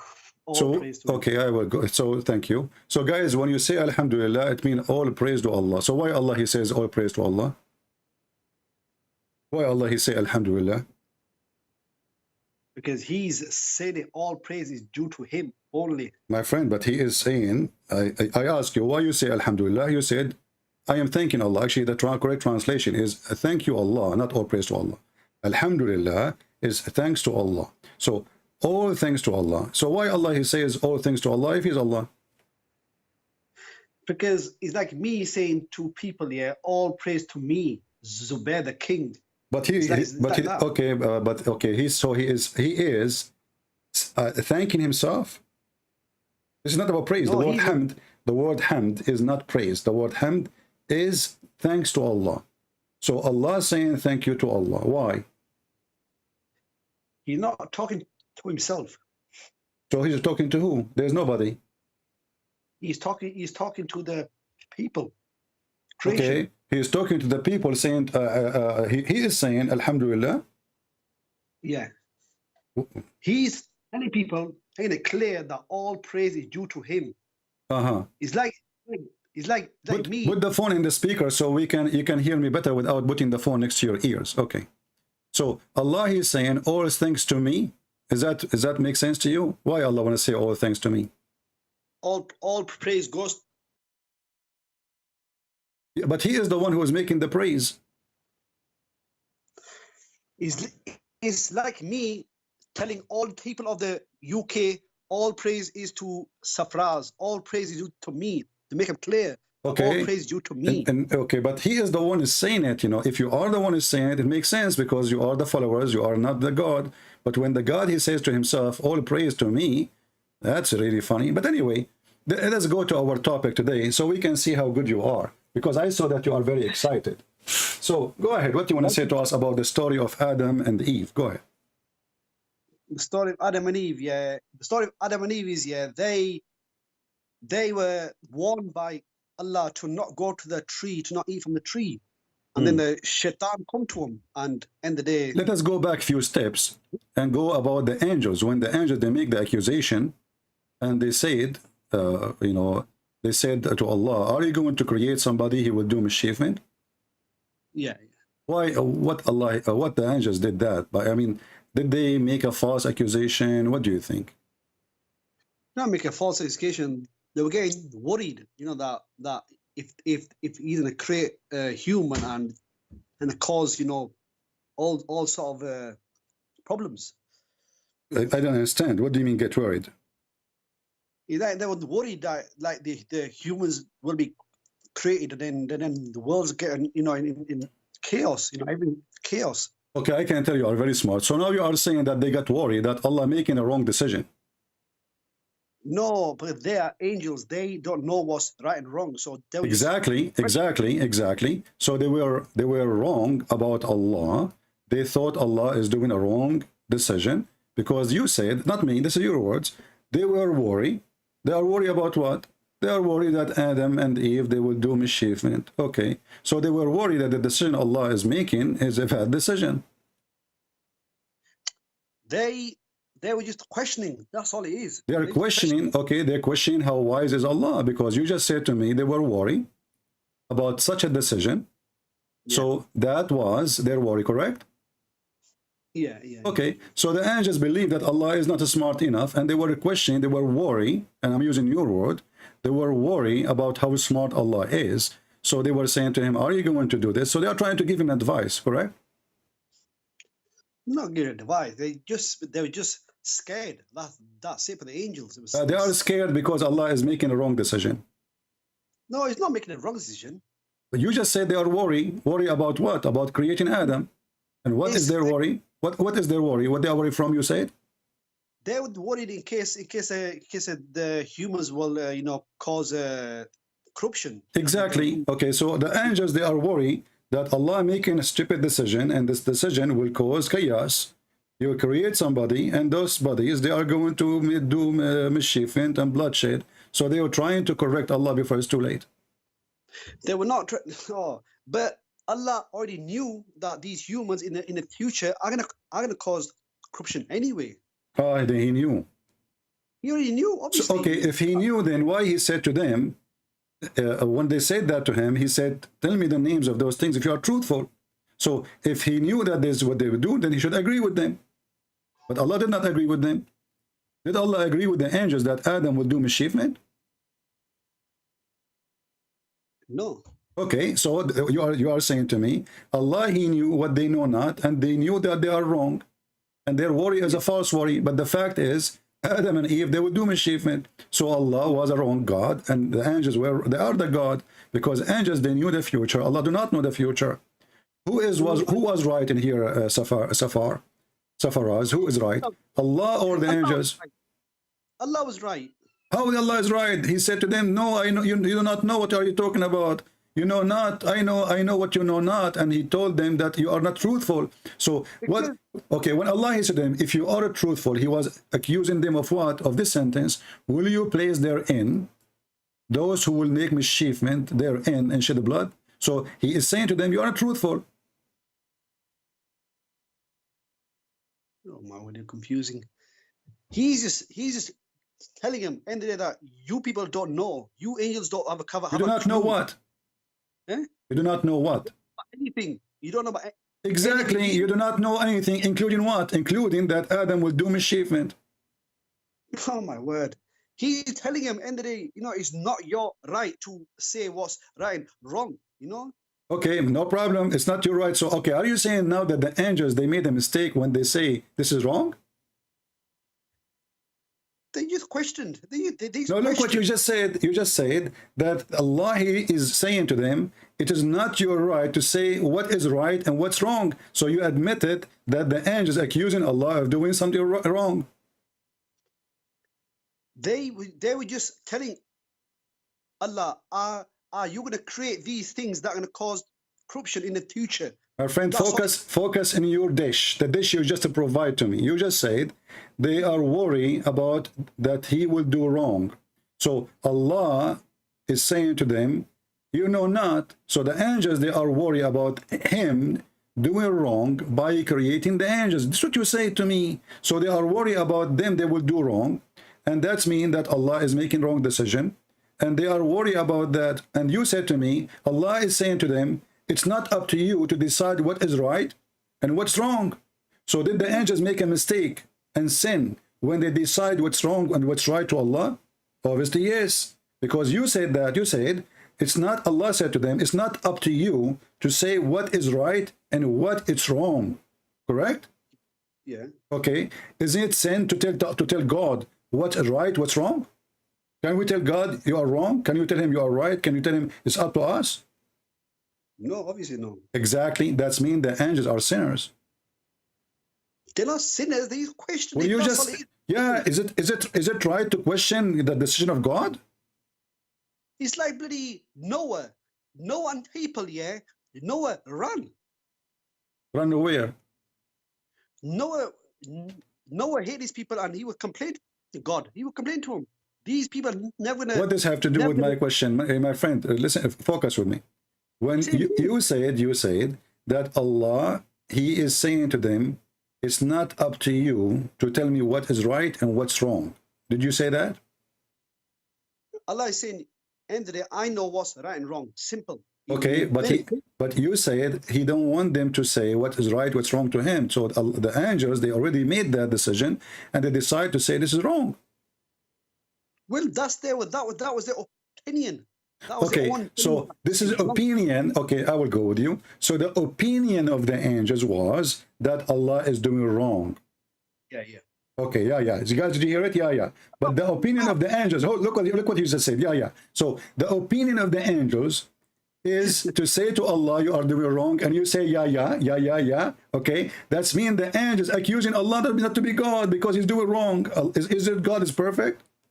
No, but they're getting scared that people are in the coma. But you just said to me that the angels accusing Allah to do wrong, and you said to me, yeah. You said 3 times, yeah. Alhamdulillah, yeah. So you have now 3. We have a 3 yeah from you, my friend. It's like perfect now. It's at the Trinity. So now we have 3 yeah, approving what you saying that the angels, they are accusing Allah of doing wrong, and that is a big sin, because if you accuse God of doing wrong, they're questioning. That's all it is. Yeah, but they are questioning the decision, and you agreed. You said that, they are worried that this is wrong. You are the one who, I'm using your words. Unbelievable. But what? Listen, you were so excited to call me, and now you do not know how to hang up. Don't hang up. I'm asking you, how in the world you say that they were worried that he is doing wrong, and I say to you, okay, are you saying that Allah is saying to them, it's not up to, and you are the one who said to me, repeating your words, it's not up to you to say what's right, what's wrong. So you are saying to me that the angels are saying this is wrong, and Allah is saying to them, it's not up to you. And you agree that the angels are accusing Allah of doing wrong. So angels are not really being angels now, because they are questioning the stability of the mind of this God. He is doing something stupid. But they did not know the outcome of it all. They did not know the future. Exactly. That's make them even more stupid, because if they do not know the future, where they get this information from? This is why I'm saying they were just worrying. That's all. Okay, so the angels, they went to sleep, and they saw a bunch of dreams, all of them. They dreamed the same dream, that there is a guy and his wife is Eve. They will go to Walmart and they will do shoplifting, and they will do steal, and they will Eve, she will put some stuff in her bra, and Adam, he will put some toilet papers in his pant, and they will steal, and they will do bloodshed, they will kill some people in their way, So how they knew that? You said to me they are worried. Okay, how they knew that? How the angels knew the future of the unseen? They knew. They were just questioning that these humans that you're in a crate that could cause corruption. That's all it is, CP. No, it's not only corruption. Look, read carefully. It says they will make mischief and shed blood. It's not about just mischievement. It's shed blood. So they will be criminals. So you are saying to me they are just worried. Okay, I'm asking you where they got their worry from. How they knew the future of Adam and his seeds. Well, they might knew. Simple. What do you mean knew? I'm asking you. You tell me how they knew. You see, I mean, the Muslim, he answered me now. Look, he refuted me. They knew, simple, that's it. Well, if they do not know the future, how they knew? There's something wrong in the story here. If the angels are not God, and if your God is the God, if the God is the only one in Islam who knows the unseen, correct? Yeah. Okay. How they knew that the unseen, which nobody saw yet, and Adam is not even created yet. He just told them, I will create somebody. He's not even exist. So how they knew the unseen and they knew the future? Go ahead. They might be guessing. Yeah, CP. Guessing. They were playing lotto, so they were guessing that he would do mischievement, they will shed the blood, and they were right, because later Adam and his children, they did. Yeah. So they were right and Allah's wrong. No, Allah was not wrong. What do you mean Allah not wrong? only- Allah said to them, "You are truthful." This is what they said to him. They said, "He will do mischievement, he will do shed the blood." And Allah, he said to them, "I know what you know not," which means what you know is not true. And he confirmed that by saying, "Well, tell me the names of those things if you are truthful." So not only he accused them they do not know, he accused them to be a bunch of liars. Oh my word! You don't understand his verse. You don't understand his verse. My at friend, all. you are the genius. You are the one who said they were worried and they were guessing. Yeah. Okay, but their guess come to be true. Yeah. Yeah. Okay, but Allah, that means Allah is wrong, because Allah got upset from them for the accusing Adam that he would do mischievement. Allah is question said, "Who are you to say they're going to do this and that?" Okay, Who are you? so when Allah, he said to them, "Who are you?" Was Allah angry from them? You question. You say. You just reply to him. Say, end the day that that you have no right to say what's wrong and right. Okay, so I know when Allah, he said to them, "You have no right," that's mean the angels, they violated their right limit, correct? Yeah, but you kind of See how silly what you just said? You just said that the angels commit sin and they broke the command of Allah to be totally obedient. They just question him. Yeah, but you just said Allah is telling them it's not your right. It's not your right. So they did not, they over their right and they passed their limit. And if you pass your limit with God, you go to hell. No, you don't go to hell. Like where they will go? Where they will go? Yeah? Where they will go? Who the angels? Yeah, the angels, where they will go in the end of the time. Anywhere. The angels don't go to heaven and don't go to hell. Well, isn't it your God Allah will slaughter the angel? His name is death. No, the jinns and humans are going to be in heaven and hell. I'm asking you, is it true that Allah will slaughter the angel? His name is death. That is not a Sahih hadith. That is not, Who decided that this is not Sahih? that's not Sahih. Who said that? Sheikh of mine. Sheikh who? Question him. I questioned the Sheikh. Top Sheikh. Which Sheikh? Which Sheikh? I'm not mentioning his name. I'm not mentioning his name. But you know who this Sheikh is. But I'm not mentioning his name. But he told me that hadith is fake. It's not even real. That the angels are deaf. It is not real. Okay. But the jinns and humans are being hell. And simple. There's no angels being hell. The jinn and the human in hell. Yeah, you and your people are going to be in hell. Let us see who is going to be in hell. Well, the Quran says a Christian, they will go to heaven. Oh, are you sure about that? Yeah. You want to show you? You want to show you? Read chapter 5, verse 72 to 75, and let's see who's going to go to hell. Okay, I will go to the verse you choose for me, but are you sure you will not be sorry for choosing it? Chapter 5, verse 72 to 75. Okay, but are you sure that you will not be sorry for choosing this chapter? No. Okay, so in chapter 5, verse number what? 72 to 75. Okay, are you sure you will not be sorry again? I repeat. No. Okay, let us go to 72. Here we go. Mind your screen. Wait. All right, read the verse for us. Wait. Let me get my screen ready.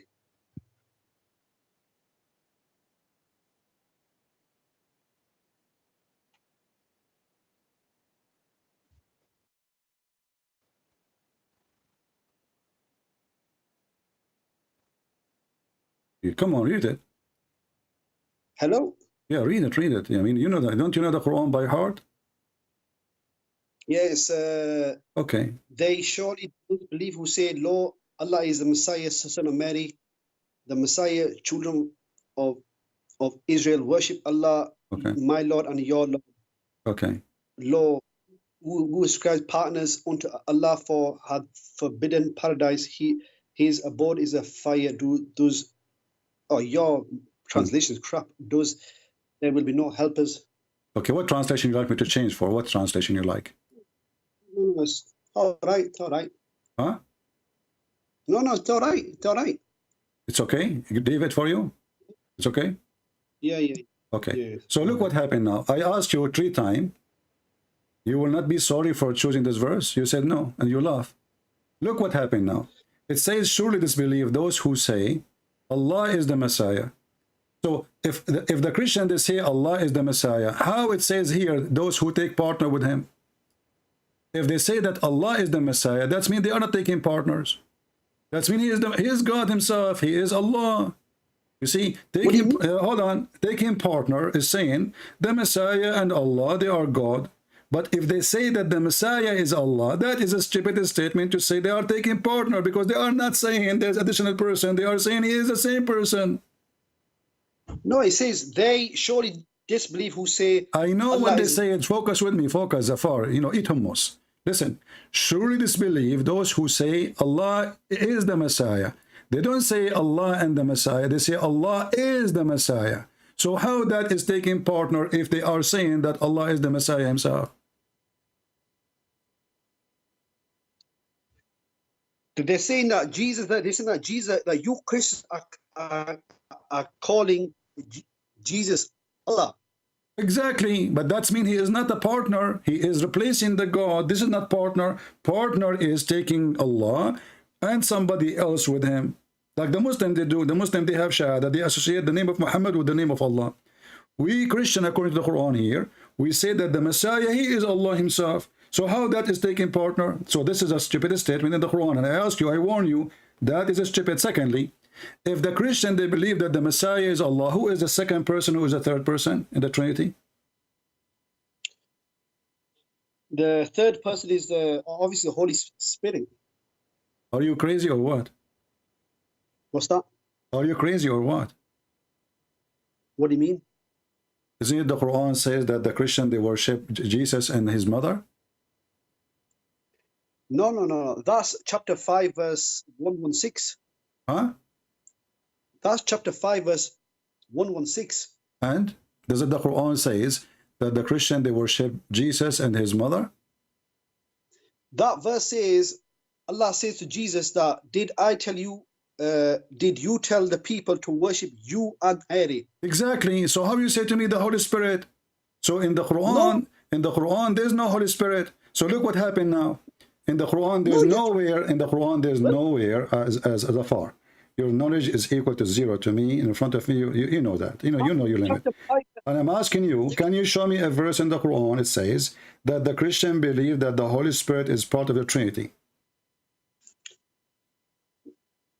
Obviously not, but he's saying that. Obviously not. Okay, let us continue now. Obviously not. So thank you. So the Quran mentioned a Trinity, which is Jesus, Mary, and Allah. No, not Mary.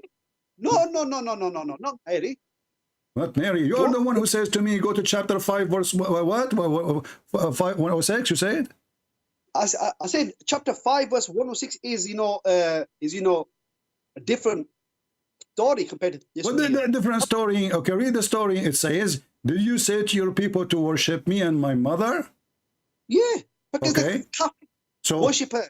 The Catholics worship her. That's a lie. There's no Catholic worship Mary. That's a lie. That's a lie. That's a lie. You can open right now any website of the Catholic and you will see the Trinity is the Trinity for all the churches. Father, the Son, the Holy Spirit, and there's no Mary. I'm not saying Mary is part of Trinity. I'm just saying that they worship her. They don't worship Mary. This is a lie. They ask Mary. They ask Mary to pray for them. They don't pray to Mary. They pray to an idol. They pray to an idol every day. You see, you are trying to change the topic. So you Muslim, you pray to idols, you front in idols, you bow down to idols, and you kiss idols, and you believe idols will save you. But no Catholic believe that Mary is an idol, and no Catholic believe that an idol will save his sin, and no Catholic believe that Mary will take him to heaven. Catholic believe that God will take them to heaven. Jesus will forgive them. Focus with me. So you kiss a black stone, and you are trying to change the topic. I'm asking you.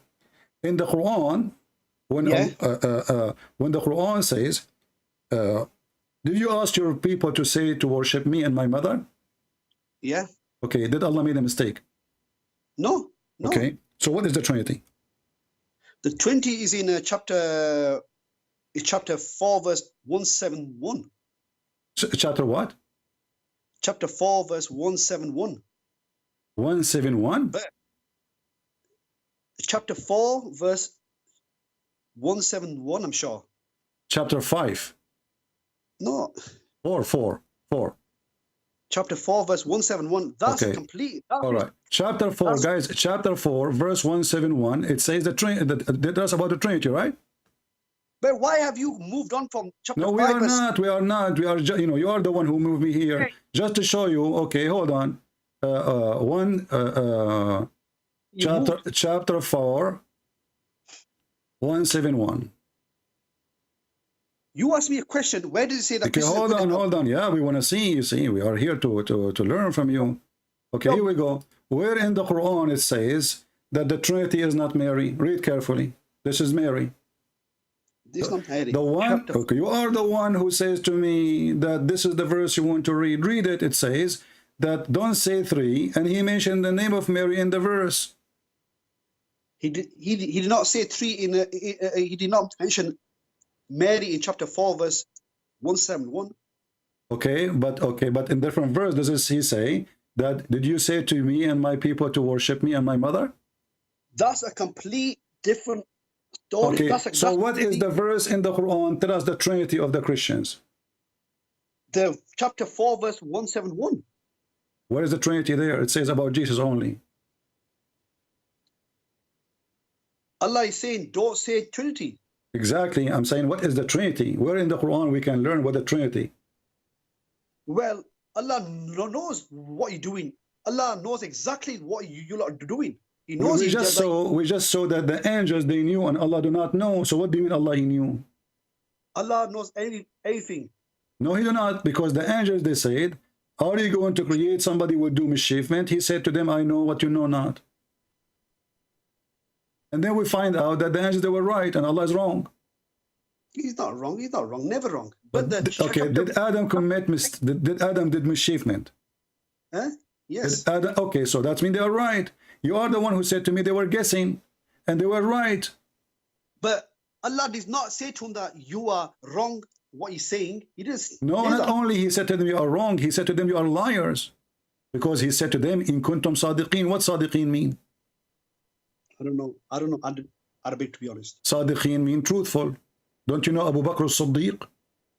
Siddiq. Siddiq. Okay. So he is the one who believed. So if you are truthful, tell me those names. So they are not truthful. They were able to tell the names. No. No. So they are untruthful.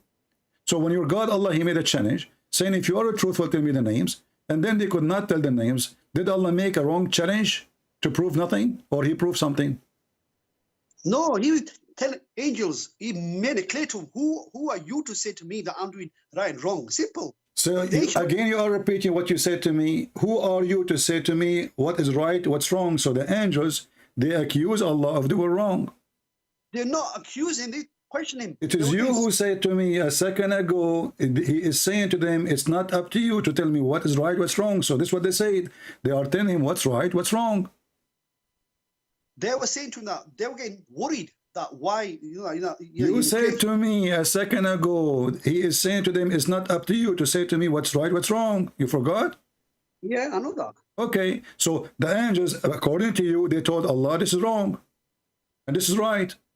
So the angels is giving command to Allah. They're not getting a command. They're just getting worried. CP man. They say that They are questioning how wise his decision. You just said to me, he said to them, it's not up to you to tell me what's right, what's wrong, right? Yeah. That's mean they are questioning his decision. They are questioning how smart he is. They are questioning how wise he is. So the angels in Islam, they accuse Allah from the beginning that he's stupid, and he is. No, he was stupid. He didn't. Well, he did right. okay, let us talk about stupidity. Are you smart? Yeah, I'm all right. Okay. A human being, he have testicles. Do you have ones? Oh, don't talk about private parts all the time. Why not? I mean, your God, Allah keep talking about them. So I'm asking you, if you are smart, how come you have a God? He says that the sperm coming from the backbone. That's been answered on YouTube many times by these. Answer me again. Guys, it's answer many times. Answer me. Here we go. Aren't you the one who is desperate in the chat? You want to talk to me, and Christian Prince is running away from you. Here we go. We have time. Go ahead. Tell me what kind of God he think that testicles are decoration, like in the in the tree, and he don't know that the sperm is coming from there. So according to your knowledge, do sperm coming from the backbone or it's coming from your nose? Topic, time after time. We were talking about hell.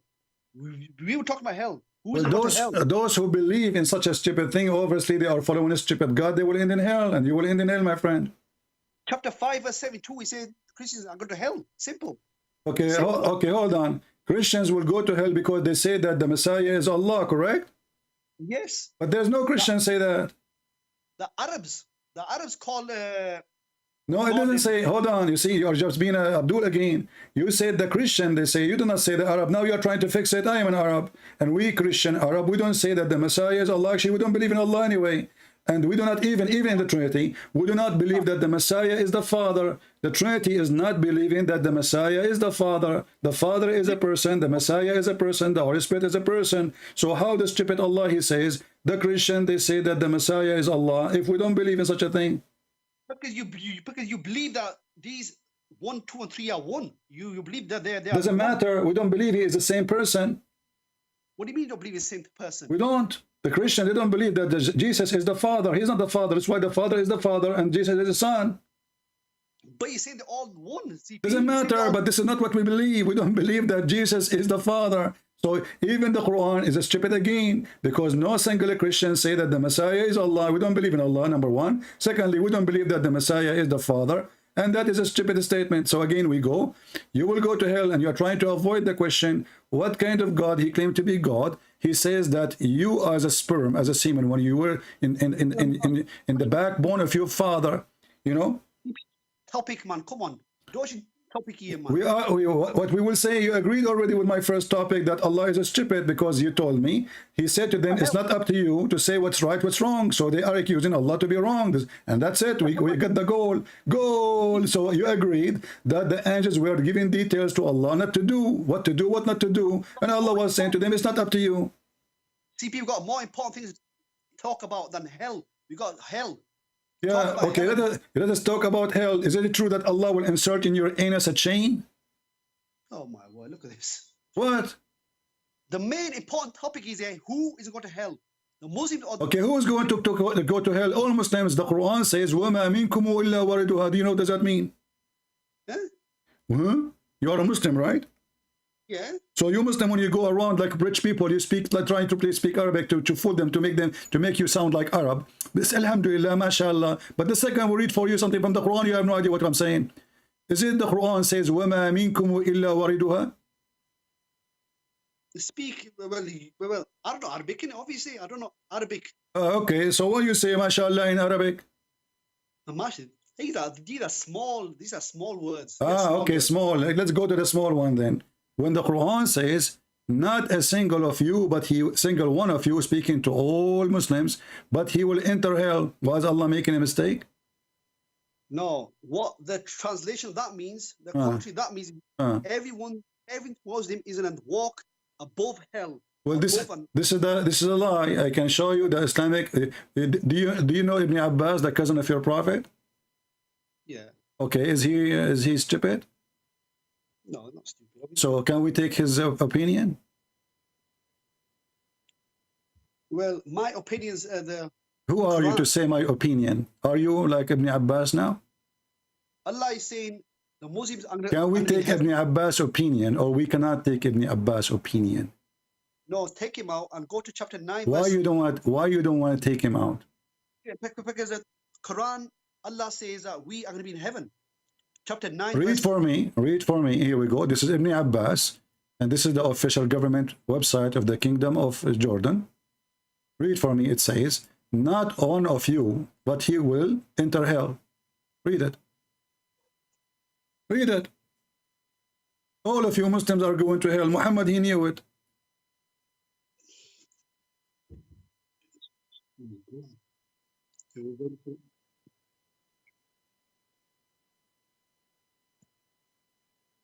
Where is he?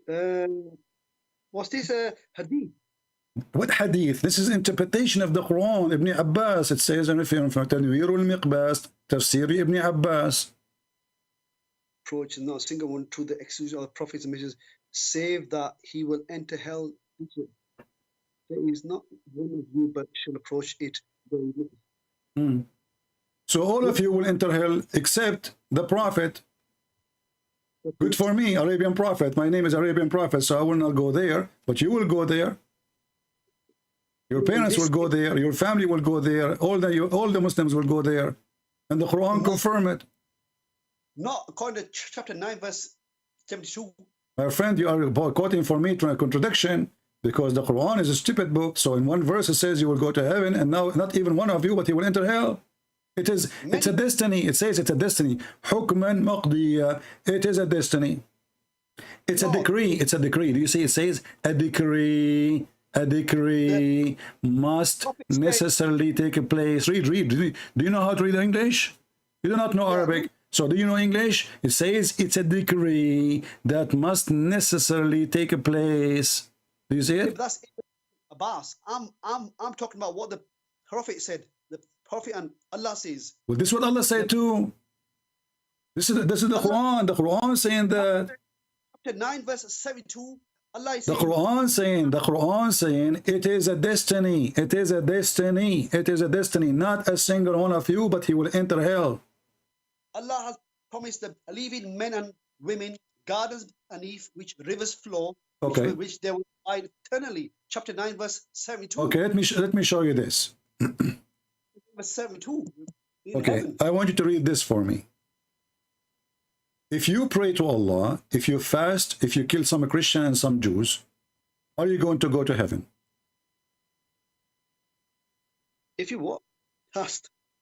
If you be a good Muslim, like you start raping, killing, stealing, you know, being a Muslim, are you going to go to heaven? Guaranteed. And go to heaven for that. Raping. Yeah, because you're Muslim, you've been ordered to go and attack the Christian, the Jews, get the blondie girls. You know, isn't it Muhammad, he told you go and attack the Romans so you can get the blondie girls? So now listen, the hadith in front of you is da'if. It says here that a person, Muhammad swear by Allah, saying, I swear by Allah, that a person of you, he will do the act of people of paradise. And he keep doing that until there is a distance of 2 cubits between him and paradise. And 2 arms, sorry. And then, or 2 cubits, yeah. And then before he enter paradise, Allah, Allah he wrote for him, will take place, and he will start acting like people of hell, and he go to hell. And the opposite, and he says, I swear by Allah, that one of you will act the people of hell, until there's 2 arms between him and hell. And then what Allah wrote for him will take a place, and he will enter heaven. So in Islam, there's no deed and being Muslim, not Muslim. It's what Allah wrote for you before he created you. Is that correct? I did not say to you that everyone is going to heaven. This is not the question. Focus on me, Zafar. Focus. A Muslim, he cannot focus. He's a Muslim. You know, come on. Listen. He said, you will do the deeds of paradise every day in your life until you are almost in the door. And then what Allah he wrote for you will make you go to hell. Read it. And then he said the other person, he will do the deeds of hell every day in his life until there is a distance of 2 meters between you and the gate of hell. And then what Allah wrote for you will overcome, and he will start acting like people of paradise, and he go to paradise. So in Islam, it's not what you do, it says your fate. Is that true? My word, what is this? Hadith? Yeah, this is Da'if hadith. Daif or Sahih? Da'if. Like you. Why you reading me a Daif hadith? I like Da'if. What's wrong with Da'if? What's wrong with you? The reason I'm talking to you because you are Da'if. Because our Prophet said in Sahih Bukhari that whoever believes in Jesus and Okay, Muhammad, so are you saying now you believe in Al-Bukhari? You accept Al-Bukhari? Bukhari, let me give you a hadith here. No, do you accept Al-Bukhari? I thought Bukhari is a weak hadith book. The Bukhari is the highest of hadiths. Is the highest. Are you sure? Let me quote you a hadith. Then. Well, I am quoting you from Al-Bukhari, Abdul. This is Al-Bukhari in front of you. I was just making, playing with you. This is Al-Bukhari. And now you said this is the highest, so you cannot deny it now. Al-Bukhari, hadith number 6594. Yeah, let me see. No, let me see. The soul is breathed into him and the last person among you. By the way, people like to see you in the camera. They said they are very handsome. I don't know. I'm on the camera. I never knew I'm on the camera. Your camera was on for the last 2 hours. Was it? Yeah, I will show you in the bathroom too. Well, you should have bloody cut my screen off, CP, man. How I know that it's you who turned the camera on? It's not my business. Where's the bloody camera on this? I don't know where the bloody camera It's your phone. It's not me who could touch your phone. You do not know what you're touching. This is why you should not. This is why you should not give a phone to a Muslim. You don't know what he's doing. No, I got a new phone today. You see, we are the Christians. We are the one who make things. Muslim, they use them and they miss it around. Anyway, next time before you call me, say inshallah. Now focus with me al-Bukhari. You said the Bukhari is the highest, and this is al-Bukhari saying that you will go to hell. There's no guarantee you will go to heaven. It says it's what Allah He wrote for you before He created you. Yeah, yes. Yeah. Okay, so all Islam is a fiction because it's not you praying or not praying. It's just not you doing jihad. All the lies Muhammad He promised you, if you do jihad, if you do pray, if you practice this, practice that, it was a joke. At the end of the day, it is your fate. It's not what you do. No, it's not. It's in front of you. Read it. And by the way, your camera is on again. Where the heck is this phone? Yeah, I've just bought this phone. Sit on it, Zafar. Sit on it. This way we will see your ass. We don't see your face. Read the hadith in front of you. It's in front of you saying that it's what Allah He decide. It's what Allah He decree. It's not up to you. The guy, he is almost there, and then what Allah wrote for him will take over. It's up to Allah. It's up to Him. Who's going to Which is up to Him. We know that's up to Him, but it says here that what Allah wrote for you before He created you is going to decide where you will go. It's not what you do. You see the guy here. Look, this is a guy like you. He grew a beard. By the way, I like your beard. Your beard remind me of my. I used to have a cat, look like it. So look at this. The guy is doing the deed of paradise until he is almost there, and then what Allah wrote for him will take place, will overcome, and will take him to hell. So it's not up to you what they decide. You are a believer or not. I might go to heaven. You might go to hell. This is what the verse. This is what the hadith is saying, and you are the one who said you accept al-Bukhari to be the highest, and this is Sahih al-Bukhari. Let me answer that. Oh, you go ahead. Allah's written everybody's decree, but He knows what they will do. That's an evil lead to heaven. This is not true. Read carefully. It says that a person of you will do the deeds of heaven. Read carefully. Abdul, read slow. Let us read together. Slowly. Okay. It says here, Muhammad is swearing. He said, by Allah, read carefully, a person among you, or a man, or mankind, may do the deeds of people of the fire till there is only a cubit or an arm breathe distance between him and fire. This guy is doing nothing about Islam. He don't care about Islam at all. He's almost there. And then read carefully. Then that is written, which Allah ordered the angels to write. This is the fate. Proceed, and he does the deeds of people of paradise, and he enter it. Do you see it? And he does the deeds of the people of paradise and enters it, and a man may do the deeds of the people of paradise till there is only a cubit of. Can you put the screen up? Cubit of. Yeah. So this person, he was a bad person all his life, doing nothing right. And then the fate which is written, not his decision, the fate which Allah He wrote for him will take over, proceed, and then he go to heaven. And then the opposite, a man who do the deeds of paradise all his life, and there is only a cubit or two between him and the paradise, is almost there. Then that is written, proceed, and he does the deeds of people of fire, and he enter it. So in Islam, it's not up to you. It's not you pray or you don't pray.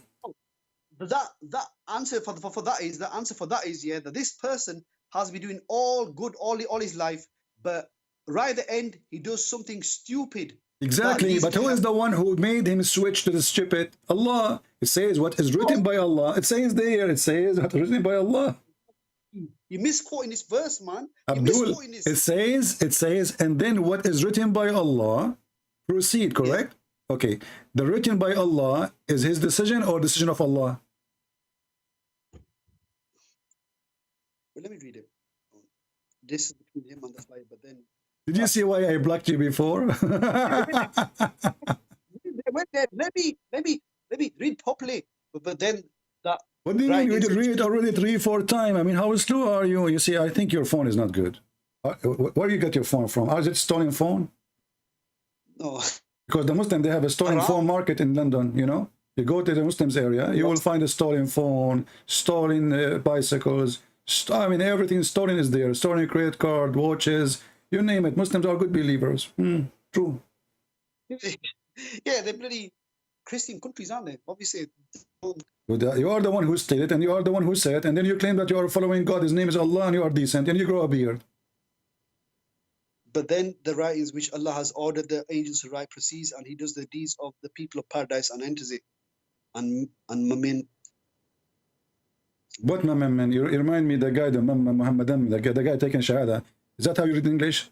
Let me teach you how to read English in Arabic way. A man may do the deeds of people of paradise. So he is killing Christians, stealing, taking watches from people, taking credit cards, selling them in the market like close to Birmingham, you know, square, like you go around, doing everything, you know, right according to Islam. And then what Allah wrote for him will take over, and he will start being good Christian, good believer, good nice person. He love his enemy. He don't kill, he don't hate. And then this is because Allah, he made him switch, and Allah, he wrote for him that he will be Christian, so he go to hell. CP, you got it wrong. The writings are from the angels. They are writing for what he's going to do. Yeah, what he will do. The angels, they wrote for him a destiny. Don't you Muslim believe in al-Qadar? The angels are on our shoulders. Listen. Okay, the angels in your shoulders, the angel writing that in your shoulders or in your... Huh? In your... Because as I know, the Prophet said, it's written in every woman's vagina, the name of the one who will F her. So based on this, your destiny is written in your penis if you are a male, and written in her vagina if you are a female. Come on, don't talk dirty. I'm not talking dirty, I'm quoting your Prophet. مكتوب على كل فرج اسم ناكحه. It is written in the name of everyone will F a woman in a vagina, the name of the one who will F her. Do you want me to show the reference? No, forget that. That's Why no? So you are saying to me, you know, don't speak dirty. So your Prophet speaking dirty, and then you accuse me speaking dirty, like you are Mimi Hijab. He says to me, how you say, you know, you are a sexual predator because I was quoting for your sister who was accusing Jesus to do sexual things with his mother, the filthy Mimi Hijab, saying to me, he is asking her to suck her boobs. Everybody knows what we are debating, like you now. And we are, listen, مكتوب على كل فرج اسم ناكحه. So, did your Prophet says that, or I'm making things up? Yeah, but you know, easy. So what Allah he wrote, you see, because this is in the connection with this. If a woman, she committed adultery or fornication, Allah he wrote over her vagina the names of the men who is going to F her. It's a destiny. So when a woman, she called the sheikh, and I can show you the video in YouTube, she called him, she's asking, well, she is over 30 now, and she is worried that she will not get married in the Middle East. 30 is so old. He said to her, my daughter, don't worry. The Prophet says is written over every vagina the name of the men who will F it. So if it's written for you, you will F, you will be F'd, you will be F'd. Nobody can change that. So this is what you Muslims believe. You believe in destiny. You don't believe in choices. No, we believe in choices. No, you don't. We do. You have free will to do good and wrong. At the end of the day, it's our own choice. Okay, how you have own choice, and then hadith in front of us says what is written by Allah. You are doing the deed of paradise, and you are almost there, and then what is written by Allah will take over. No, but what he's saying there, written is what's been written for you, that you are going to do this. Not Exactly. No, you have to do. It's a decree. Okay, let me show you. Maybe you are, you know, maybe your limit is because of the translation, because you are not you are using a new smartphone. Listen. Okay, listen. Here we go. I will show you different translation so you can understand better. Okay, listen carefully. Here we go. Okay, then we will see. It says here. Okay. Read carefully. That will make it even better. Read with me. It says here that what is destiny will take over. Then, when suddenly the written of destiny overcome him, overcome his will, and began to act like the people of hell, and he entered hell. So the destiny is not your choice. Do you write your destiny, or Allah write your destiny? until there remains between him and heaven a distance of Cupid, the writing of that the writings of destiny overcome him, and then he begins to act like the people of paradise. And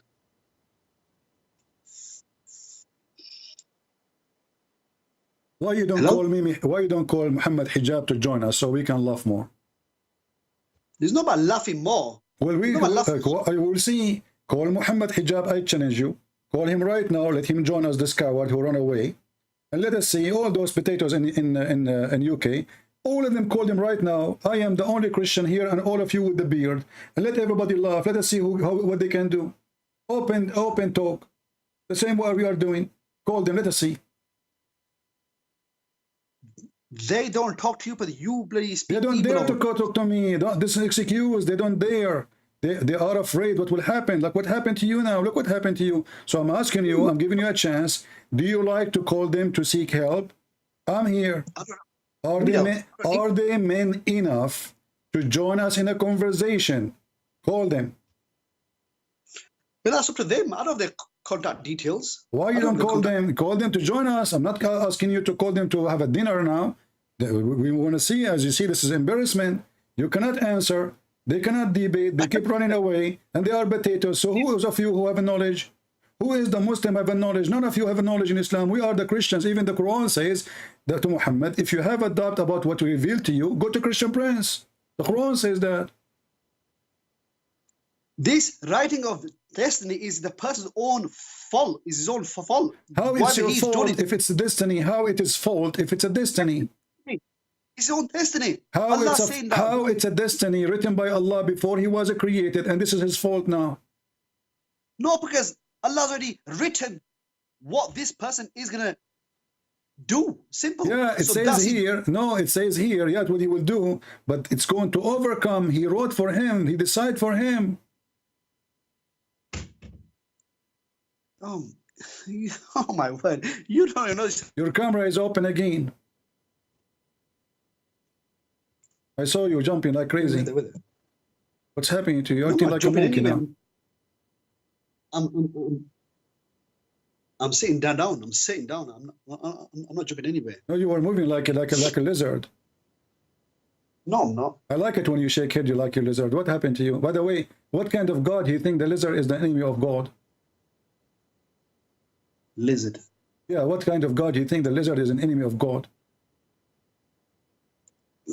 Your God could not find a bigger enemy? What lizard are you about? Lizard, you know what lizard?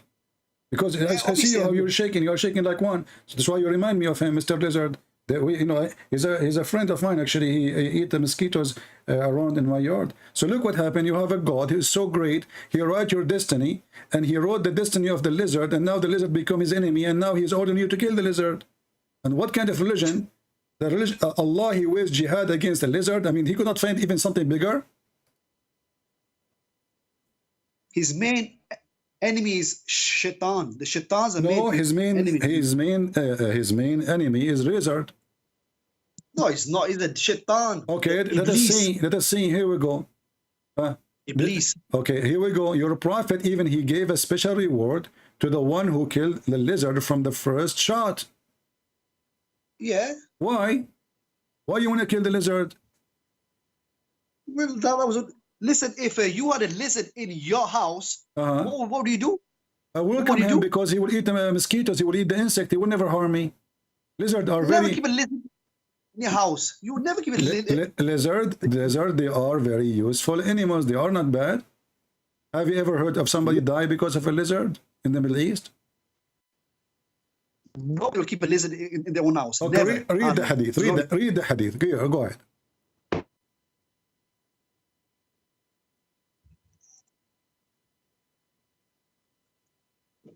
Says lizard and cheese from clarified maternal. Hello? Hello, hi, how are you? Are you from Pakistan? There, yes, from quiet, that's why. Yeah, from the clarified button. I'm very quiet because I'm eating carrot. Go ahead. He left the lizard. It was eaten of the food. No, you are reading, it's your internet. Are you stealing the internet from the neighbors as usual? The Muslim do in the again. Listen, whoever kills house lizard with one blow, which will have such and such reward. Why Allah make a special reward for killing a lizard from the first hit?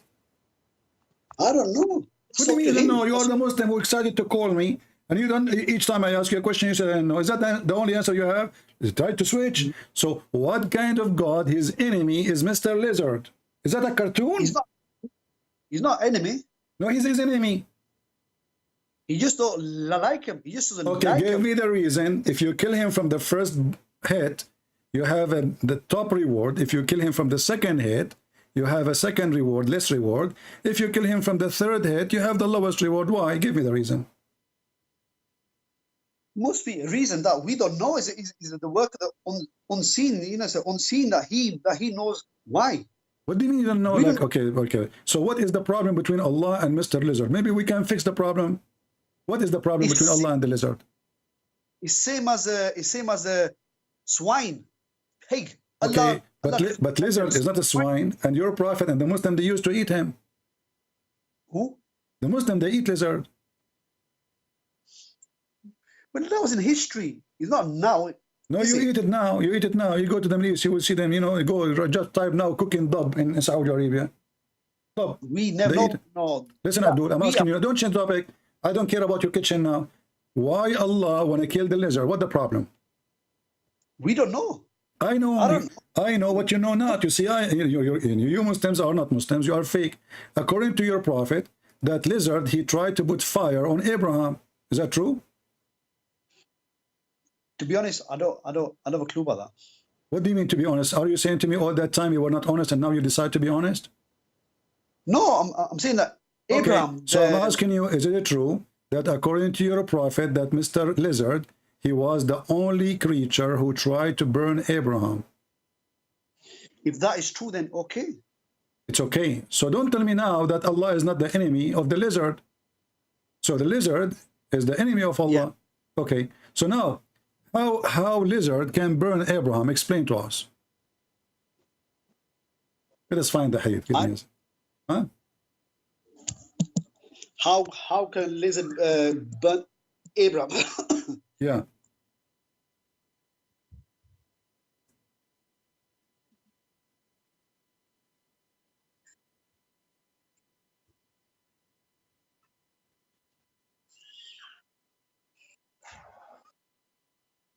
Why? Have you got the hadith here? I'm asking you why. Why? Why he? Why did Israel try to kill him? Yeah. I don't have a clue. Okay, so is the story about him trying to burn Abraham is a true story? To be honest, all I know that his father and his people were trying to kill him, burn him, but I don't know about the lizard part. Okay. You never heard about this lizard trying to kill Abraham before? To be honest, no. Do you know anyone? Do you know anyone from Pakistan? He was killed by a lizard. He was blowing air on him, like to make fire on him. Do you see anybody? Remember anybody you know? No. You do not know. You know what? I'm a real witness.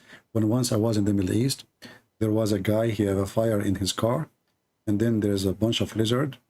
They were driving Porsche. They stopped in the side of the highway. and they open the door and they start blowing wind from their mouth. And they were burning the guy car. What do you think about my story? I don't know. What do you mean I don't know? You know, you are a Muslim, you know everything. The Muslim, they knows everything. These are small issues. CP, we got more important issues here. If either your prophet is saying the truth or he is a fraud. This is small or big, doesn't matter. A small lie is the same as a big lie. So is it true that the lizard, Mr. Lizard, Salamander, he is blowing wind at your prophet Abraham? Yeah. Yeah? How a lizard can do that? Well, I don't have a clue. How big is the mouth of the lizard and what kind of wind he will cause? What's the hadith on that? Yeah, this is a hadith. This is the Da'if hadith.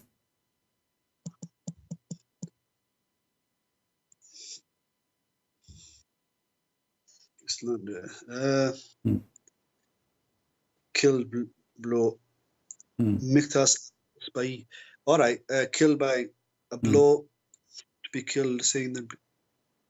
You are reading now from the screen. Let me just stop there. Okay.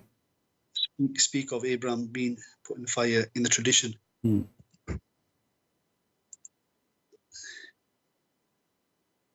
Seeing the geckos. The gecko. Yeah, they change. It's something the same. That's why if you are an insurance from Geico company, you should not do that.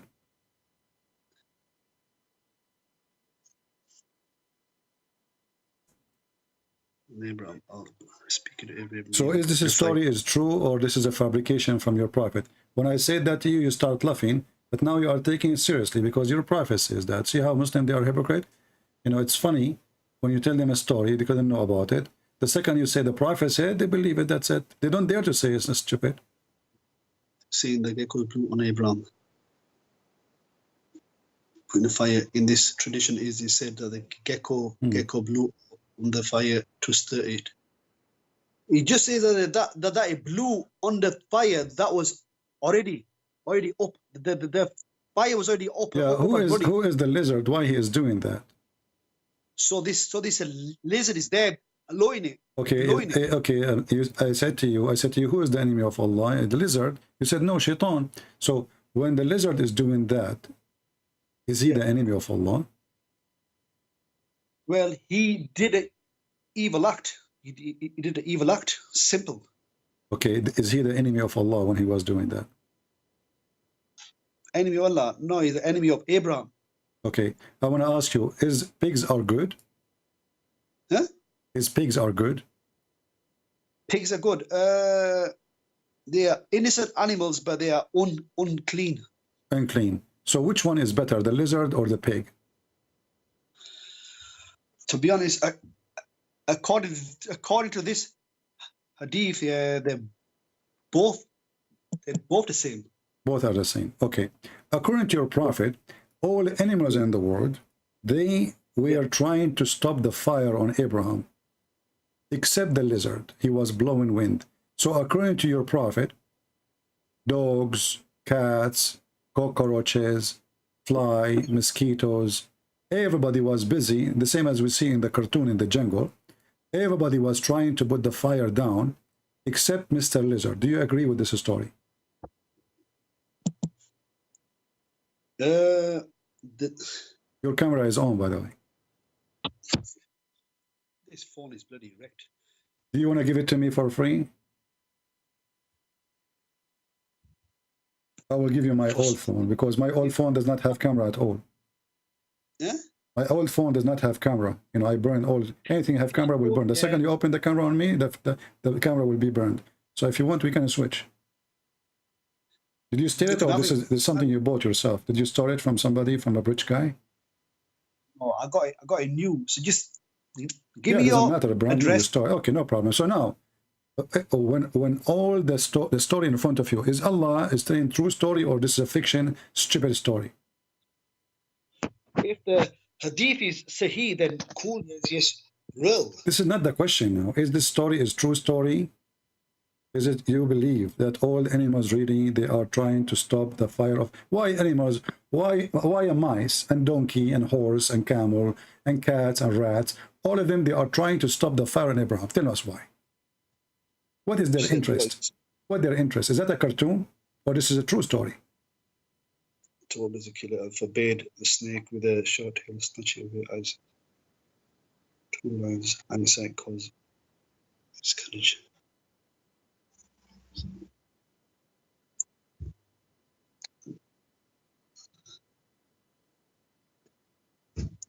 But the main thing is, yeah, Allah made a fire cool. The main part of it all. What?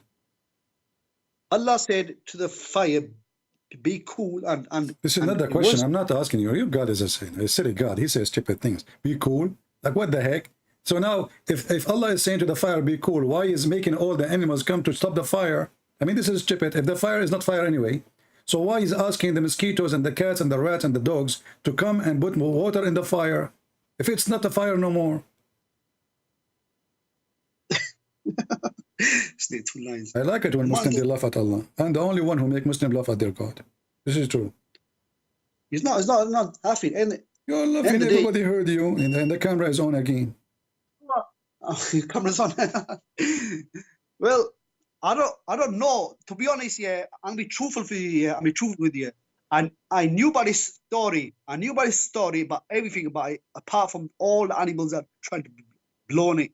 That's the part. My friend, if you just say that Allah, He says to the fire cool, and the fire is cool, so why He's ordering? Like, do you think those animals in the jungle, like they start volunteer, like, hey, Allahu Akbar, they are Muslim animals, you know, they are Muslim pigs, Muslim rats, Muslim cats, Muslim horses, Muslim donkeys. They gather because they want to save Prophet Abraham, Takbir, and they come, all of them doing jihad, and everybody brings some water with him, like even mosquitoes, by the way.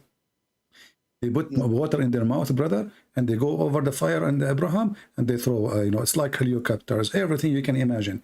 It's a chaos, a million of mosquitoes and insects and donkeys and horses and even pigs. You know, the chimpanzee was pissing on the fire. Unbelievable. I mean, it was a scene. And then if the fire, Allah, He said to the fire, be cool. So what this drama is about? If the fire is not going to burn Abraham anyway, who is the one who made the animals do this? To be honest, I told him before, CP, I'm being truthful with you. I did not know about this papa here. I did not know about these animals. Every Muslim he called me, he gave me an answer. He says, I do not know. If you see your comment in the comment section in the previous videos, people will think that you are a scholar and you, Christian Prince, is running away from you. And Christian Prince, he cannot answer you. And blah, blah, blah, blah, blah. And now you call me, and then I don't know, and I don't know, and then I do not know. And to be honest with you, I do not know. So the answer now, I don't know. Nice to meet you, Mr. I don't know. Change your name. Your name is not Zafar. Your name is I don't know. So listen, even if you do not know, I'm asking you to use your brain if you have any, in case you have any. So here it says that all the animals, every dabba, all animals in the world, except the lizard. Yeah. Everything. They try, even you know, all of them, they try to stop the fire, except this. Why? Who is the one who made the animals to come from around the world to stop the fire on Abraham? Looked like at that time the fire department was the job of the animals. To be honest, is this a hadith now on the screen you've got up now? Yeah. Yeah. No, this is not hadith. This is Washington Post article.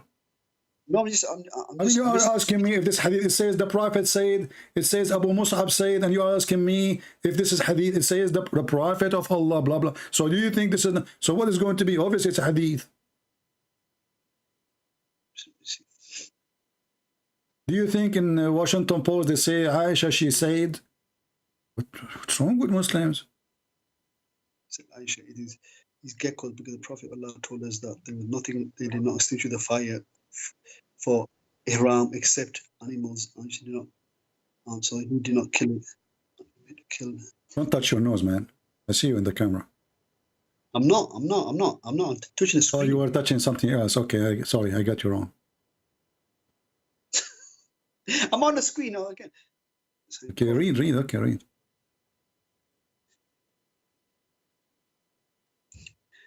To be honest, yeah, this hadith, I never knew.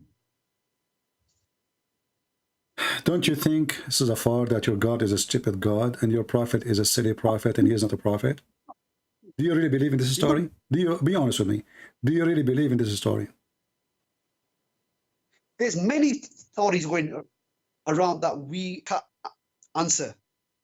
I'm not asking you if you can answer or not. I'm asking you, do you really believe in the story? Yeah, I do. If it's true, it's true. Well, that's mean you're stupid. No, I'm not stupid. You are stupid because look at what happened. You are the one who says to me that Allah, he said to the fire, cool down, correct? Yeah. Okay, if the fire is cooling down anyway, isn't going to burn Abraham anyway, what is the need of those animals? And what a prophet he mean for animals? They are animals. Yeah. Are you Muslim believing that those animals are Muslims and Abraham was their prophet? And he was teaching them to? No, he wasn't. You know what? I think, based on this story, Abraham was the person we heard about him who is born in the jungle and his name is Tarzan. I think. No. Why not? Because as you see, he have a strong relationship with all the animals, brother. So Tarzan, if you read the story of Tarzan based upon him, he was a person. He have a strong relationship with monkeys, chimpanzee, all animals. They love him, man. I mean, Tarzan, he is here, forget about everything. So Tarzan, peace be upon him, he, when he is in trouble, the animals come, the monkeys come, the chimpanzee comes from everywhere. So I think Abraham is a prophet Tarzan. And this CP, what is this about salvation? What is this going to salvation? We were talking about hell. Here we go. This is about salvation. This is about hell. This is about fire. So who is going? No. The one who will take you to salvation is a cartoon maker. Don't you see how stupid this story is? So now Abraham became a Tarzan, and now monkeys and chimpanzees and pigs and ducks and chickens and the cows and lizard, and I mean everybody is involved in this story. This is the book of Karida and Dumna in Arabic. I don't know what they call it in English. So listen, you're a prophet Abraham. Why the animals coming to rescue him? Well, if Allah sent animals, then it's cool. Why? If you just said to me that Allah, he stopped the fire, cannot burn him no more. So what the point of those animals? And how it says all animals. So why pigs want to save Abraham? That means they are good. They are not the enemy of Allah, and there's nothing wrong with them. Why donkeys? Why dogs? Why cats? What is God? So what this drama is about? And when Muslim you say except the lizard, who is the lizard then? Is lizard a shaitan? No. Well, as you see, shaitan himself, if lizard is not shaitan is not putting fire. Who is the one who put the fire? So shaitan, if he is not lizard, why only lizard decide to hate what Abraham he did to lizard? Do you think he was like dating his wife or something? No. Okay, so why lizard he hates Abraham? What is behind this hate? This has got no importance to me. CP, this has got no importance to me. This is not important to me, this topic here. Okay, this you see, no, I'm just showing you that the Muslims, when you speak about hell and heaven, it's a stupid. Okay, let me ask you, is monkeys going to go to heaven? What's that? No, there is no animals that are going to be judged and then go to heaven and hell. No, you see humans and jinns. Well, that's mean that you are not a Muslim. Look what the Quran says. According to the Quran, Allah, he gave Quran to the animals too. Where? What do you mean where? You don't know where? Don't touch your nose again. I mean, come on, please stop touching your nose, man. The camera is on. I'm not just my nose. I'm not just my nose. Okay. Let us read the Quran together. According to the Quran, Allah, he gave the animals Quran. And they are Muslims. Chapter The animals 6, are- chapter 6, verse number 38. Yeah. It says, all creatures, Allah, He gave them a book, and they did not destroy anything of the book. And Allah will gather them in the day of judgment and will judge between them. And you are the one who says to me, no, this is not going to happen. They are animals. No. Wait, let me answer now. Because on Judgment Day, we know that all animals are being judged for their actions. Simple. But they're not going to Animals will heaven. be judged for their action. Yeah, all of them. But you said to me the opposite a second ago. You said animals will not be judged. I said to you, they will not be going to heaven or hell. I said they'll be So judged. what the point to judge between them if they will not go to heaven and hell? Is that waste of time? No, because there are certain animals who have done right and wrong. There's certain Okay, animals guys, who have been wrong. there's animals who they are doing right and wrong. Okay, if you will not send them to heaven and hell, what the point of judgment? Because those that they have killed, they need to they need to take revenge on these animals. Revenge? You know? Oh, okay. So now my friend, a mosquito she did stink. Reason then that animal will get So judged. okay, what is the good reason an animal can kill other animal? What's that? You said if an animal kill an animal for not a good reason, what is a good reason for an animal to kill other animal? The only way you can kill an animal for is for example like a tiger killing a deer for food. If it's for okay. food. Okay, so if two goats are fighting, Allah will judge between them. Is that correct? If one of them doing wrong against other, then Okay. it's simple. If there is two goats are fighting, and one of them she hit the other one and she caused the other one to lose her baby. Both are goats. Is Allah going to judge between them? Yeah. Why? Judge. Why? Huh? Why? Because in the day, yeah, everyone's gonna take. No, he has got to judge everyone by the sins. So Like that. so the goat she committed sin. Any animal that does something wrong. Okay. Is gonna If get a monkey is a female monkey, she slept with the 3-4 monkeys. Is she committing sin? I don't know the rule of this about animals doing this kind of stuff. But what I know, if they do wrong against another, they'll be Well, judged. according to the hadith, according to you Muslims, monkeys are Muslims. And Yeah. yeah. See, she agree. Monkeys are Muslims, mashallah. So now here it says that a monkey, she committed fornication, and then her people, they gather the sheikhs and they say takbir, Allahu Akbar, and they gather again and they stone the female monkey for committing fornication. What do you think?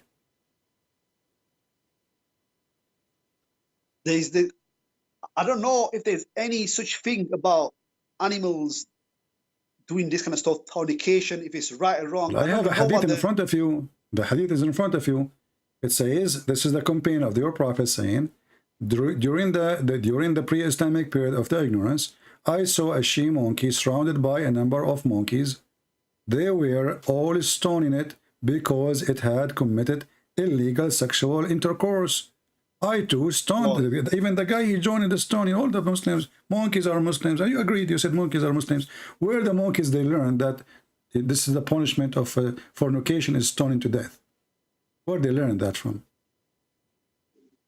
I don't know, the monkeys. Yeah, they are monkeys. Did Allah send them a chimpanzee prophet? They're not stupid. The animals are not stupid, you know. Lions are stupid. So how come you are stupid but animals are not? We humans are higher than animals. But as you see, the animals, they knew the rules, but you don't. Each time I show you something, you say, I do not know. To be honest with you, I do not know. Those are monkeys. You did not go to school. They did not go recite Quran, yet they knew about fornication and they knew the punishment of stoning to death. And this is the verse which even the goat, she ate it in the Quran, from the Quran. So now, how the monkey, they knew that this is called fornication. I never heard of a monkey. She have a husband and she stay with one husband and she is wearing hijab. And now if she committed fornication, they will kill her, they will stone her. What is that? It could be true. It could be true. It could be true. Did you see anything in the zoo? Do you go to the zoo in London? Listen, we don't know exactly what the. Why you Muslims in speaker corners don't go and preach the Quran and Islam to the monkeys in the zoo so they can stop fornication? It's gonna happen for the animals, aren't they? They're animals. They're So what do you mean they are animals? Look, they are animals, but they don't do fornication. If they do fornication, the monkeys will stone her. So I want you to prove to me that such a thing is true. That really monkeys, they will stone a female monkey if she committed fornication. As I know that monkeys, they sleep with their mother. The mother. All animals, they sleep with their mother. So since when this is, don't you think this is garbage? It's not garbage at all. No, it's not garbage. It's not garbage. No. Ah, okay. No.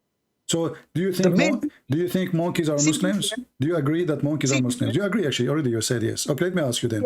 As long as we are talking about See, the main question, the main question is who is going to heaven or hell? The Muslim or the Christians? I show you the Quran. I show you the Quran with the clear proof. It says Muslim, all of them, they will go to hell. Here we go. Again, here we go. This is a chapter 19, verse number 71. It says it's a decree that every one of you shall enter hell. And you'll keep saying to me the main question, what's wrong with you? I just gave you the answer from your books. Enter hell, they're going to walk past it. They're going to walk past it. That's a commentary of what that. What hasti? No, this is Quran. وَإِنِ مِنْكُمُ إِلَّا وَارِدُهَا. The Arabic is so clear. Not a one of you, but he will enter it. It is كَانَ عَلَى رَبِّكَ حُتْمًا مَقْضِيًّا. It is a must. It's a decree. So it's a destiny. I've already asked this question a week ago. Okay, do you think this monkey who committed fornication, she will go to heaven or to hell? Oh, forget the monkeys. We're talking about ourselves. Why are you talking monkeys for, animals for? I don't see a different. No, this is got to do with the Christians and Well, Muslims. you stone a woman if she commit adultery. Monkey, they stone women, they commit adultery. So you say to me we are different? No, but I told you before, the animals do not go to heaven or hell. Simple, so we don't care about them. Okay, you said to me that Allah will judge between the animals in the day of judgment, correct? He isn't punish one, he isn't punish them and then What kill he them will all. do? Simple. Okay, a goat, she attack other goat. What Allah will do to the first goat? He will put her in jail? He's gonna punish them somehow and then kill them off. Every animals get But now killed. but now he is being bad. He killed them both, so he is punishing the first goat for killing the second goat, and then he will kill them anyway. He's gonna punish the wrong ones in such a way, and then he's gonna put them all to death. Simple, but that's not important to me. This is not important to DP. Okay, so listen. Okay, your God in the day of judgment, when there's two goats are fighting, he will bring them. Animals? I'm just showing everybody how stupid Islam is. And I'm showing you that. Listen. Here we go. This is two goats. And this is a hadith in the front of you. Two goats, they were fighting. Two goats are fighting. Okay. And then, let me see if I can find in English. Maybe we cannot find in English. But we should be able. Let us see. Okay. Maybe we cannot find in English. So anyway, actually, we can use Google Translation. We can use Google Translation. Read with me here carefully. This is Google Translation. I will use Google Translation. Two goats, they were fighting together, the Prophet said. And one of them, she caused the other one to lose her baby. And Allah will judge between them in the day of resurrection. Yeah. How? What do you mean, how? Do Allah give the goats the consciousness to know what abortion mean, what losing baby mean? Do they know? Those animals? I might know. Do the goats know what sin is? Yeah. How? They know what's right and wrong. How? How they knew what's right, what's wrong? How they knew? Animals know what's right and wrong. They are not. How? I'm asking you how they knew what's right, what's wrong. We're talking about religion now. Because Allah has given the ability for them to know what's right and wrong. Okay, Safaraz, whatever your name. when I saw a dog licking his penis, do you think he was doing ablution? Stop. I saw a dog and a cat, they lick their ass and they lick their penis. Do you think they are doing ablution? They are Muslims? No. So how they knew they should lick it then? You said to me they know. Why they are doing that? Because animals are not clean like us. They're not like us, lot. But you told me they knew what is right, what's wrong. So do the animals, they pray to Allah? What's that? Do the animals pray to Allah? Yeah. Okay, that's why they are Muslims. Yeah, but the animals in there. Okay, but they are Muslims, you agreed. Animals, CP, they're not humans like us, lot. You are the one who said, yeah, okay, I'm asking you, do the animals pray to Allah? They must do, yeah. Okay, so they are Muslims. Yeah, okay. Muslims, I know that. Okay, exactly. Muslims. So why Muhammad you want to kill dogs if they are Muslims?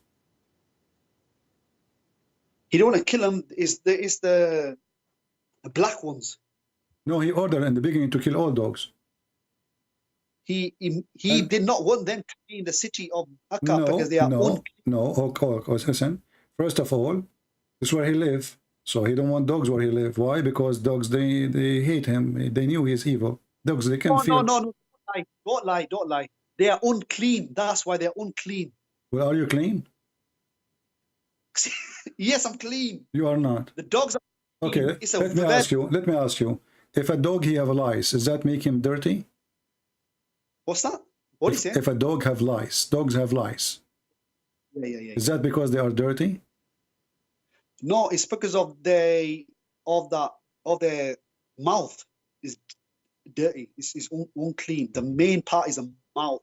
Okay. And all that saliva. So their saliva only is making them not clean. Is your saliva clean?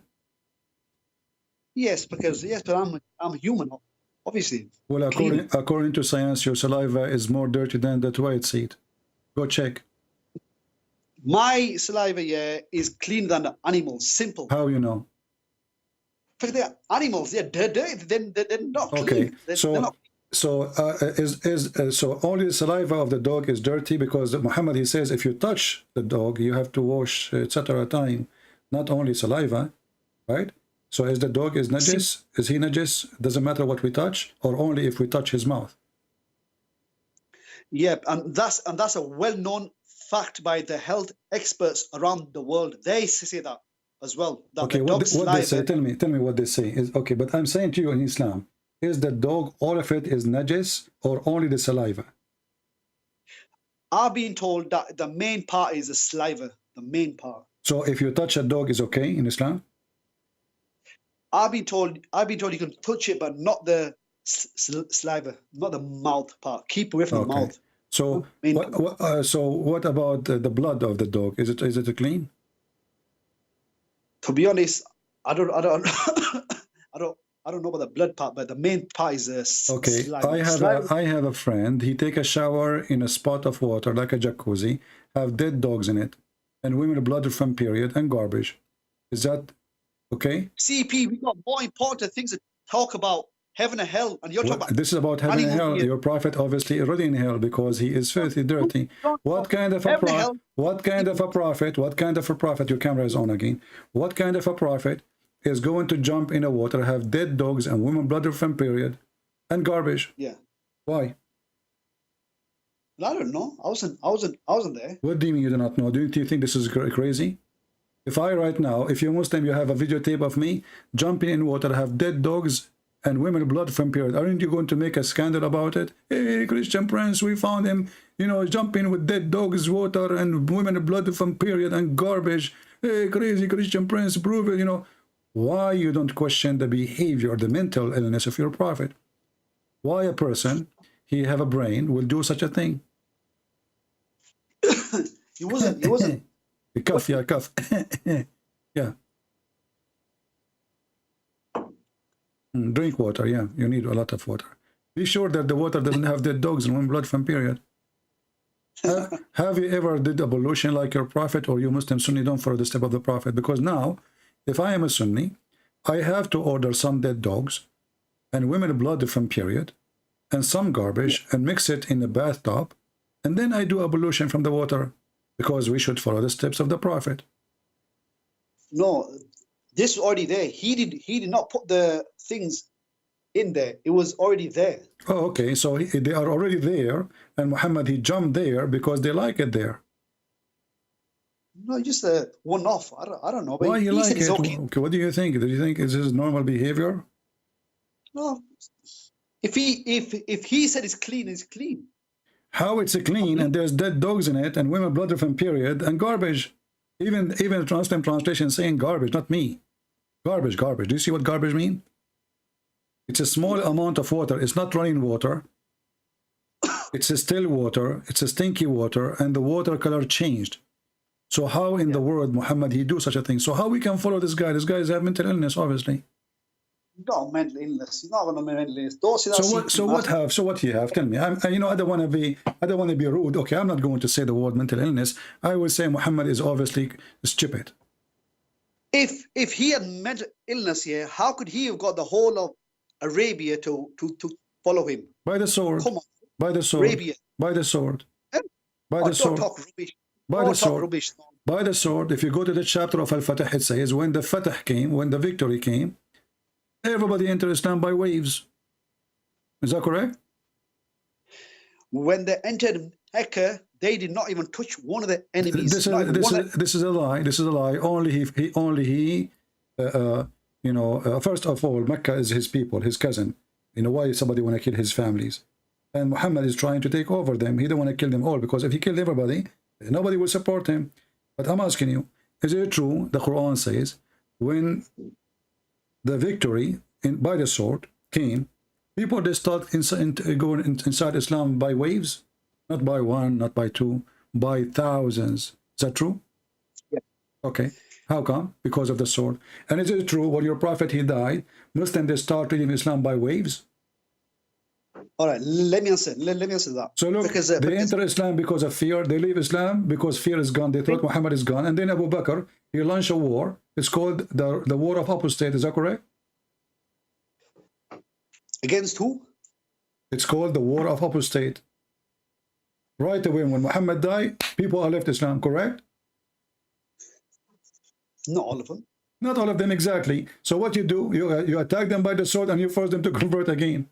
So the gang of Muhammad is the one who made Muhammad victorious. It's not Allah, it's not his, it is the savagery of the gang, ISIS. It's not. You are trying to escape all this stupidity. Look, we started from one thing. And the most important is, you agreed that the angels were questioning the decision of Allah. And Allah, he told them, it's not up to you to tell me what is right, what's wrong. So what kind of angels? They call them angels and they are questioning God's decision. That's not important for me. The most important for me is who is going to hell, heaven and hell. You will or go me. to hell. See, I showed you the reference. You will go to hell. No. That is not. I asked the commentary of that from the Sheikh. Listen. The Quran says that the Christian, they say only Christian and Jews will go to heaven. Is that correct? Yes. Okay. Allah, he said to them what? The Jews and Christians say that either that we are saved, whatever, yeah. Yeah. And, chapter 2, verse 111, correct? And then Allah makes it But clear. look what the stupid Quran is saying. They are saying only us. Allah said to them, give me your proof if you are truthful, which means only you. So he agreed they will go to heaven. No, he's saying to him, give us your evidence. Just take care. Call me next time. We are done with you. So guys, look at this. This is a very stupid religion. The verse in the front of us, chapter 2, verse 111, confirm that we are the one who will go to heaven. Allah is just having opinion saying, well, if you are truthful, that only you, give us your proof. If only you, give us your proof. And here the question is, what kind of God is asking people to give the proof, but he don't provide it? Who is the one who's more capable? God or human?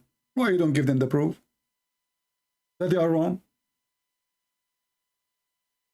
Isn't it stupid that you are the Almighty and you are asking a silly human being? He's a human being. He is in disability. He cannot do anything. He can talk. You are asking him for the proof. Yet you yourself, you cannot provide the proof. Aren't you the Almighty God? Aren't you the one who can make the water gold and the gold water? Aren't you the one who can make the whole world by saying a statement? So you are asking them to give a proof? Where is your proof? Where is the proof that Muhammad is a prophet? That a sperm coming from the backbone, and women, they have a sperm coming from the bone, the ribs? Or that Allah, he put mountain in the top of the earth? Or Allah do not know which one he created first, the stars or the trees? A book of contradiction? Or Moses people, they have the Samarian in the time of Moses? Or the Christian, they have wrong Trinity? So you are asking them for a proof, and you fail in every step, every aspect of religion. Fiction stories, lizard, donkey, goats. Everybody is a Muslim. The stones say the Prophet, say Assalamu alaikum, Prophet of Allah. Stones. Where is the proof? So you're asking them for a proof. Okay, show us the stones who will talk. Muhammad, he said that the day of judgment, the black stone is going to have a tongue and a mouth. It's a stone. Is that literally? Yes. I can take it metaphorically. That will not be a problem then. But the Muslim, they themselves agree that this is not metaphorically. When the stone, they say Assalamu alaikum to Muhammad, how come nobody hear it except Muhammad? Isn't it a clear sign that this guy here voices is stupid, he's mental? When Muhammad, he jump with water, have dead dogs, isn't it a clear sign that Muhammad is mentally ill? Dead dogs and women blood from period and garbage, stinky water, and then he claimed that nothing make it bad water, nothing. And then if a dog, he lick your dish, you have to wash it 7 times, and then we find him that he is taking a shower. He's washing himself, to preparing himself. This is more important than washing. It's ablution. To prepare himself to meet his God in a prayer. How he do it? By water have dead blood, women blood, and dead dogs and garbage, stinky garbage. Even the hadith says, stinky, stinky, stinky. I'm not the one who says that. Stinky.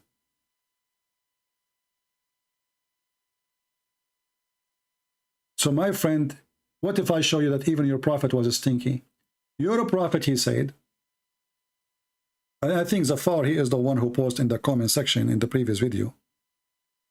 When I said that the prophet, he stink, he said to me that the prophet said that he will not, the earth will not consume his body, the body of the prophet. And then we find in the hadith that Ibn Abbas says, idfinu sahibakum فإنه قد أنتن فإنه يأسن كما يأسن البشر. He is a stinky like air human stink, all human they stink. In different hadith says قد ربى بطنه, which means his stomach is full of fart. And I believe not only Muhammad's stomach full of fart, his brain too. So here it says that body of a prophet will not be consumed. Well, let us do this. A challenge for all Muslims will prove the fate of Islam to be true or not. Open the grave of your prophet today. If you find the body of your prophet the same as it was 1400 years ago, that means Muhammad is a truthful. If his body is rotten, that means he's a liar. But for me, I do not need to wait, because the hadith from their book says that he stink. وَقَدْ رَبَى بَطْنَهُ. رَبَى بَطْنَهُ. I don't know if you know, there's a movie actually about a person. I think airplane fell down or a boat, I'm not sure. So he is the only one in the island, and he found a dead body. I don't know if anyone knows the name of the movie. And because he is so desperate to talk to somebody, he put the dead body in front of him. The guy is dead. Just to talk to him. You know, you lose your mind. And then after that, this dead body, his stomach became so big, and he started breaking wind. He's dead, breaking wind, yes, because the gas inside the body Has no place no more to go. The stomach cannot hold it, the belly. So it's going to come out naturally. So, and this is exactly what happened to Muhammad. قَدْ رَبَى بَطْنَهُ. He is full of fart.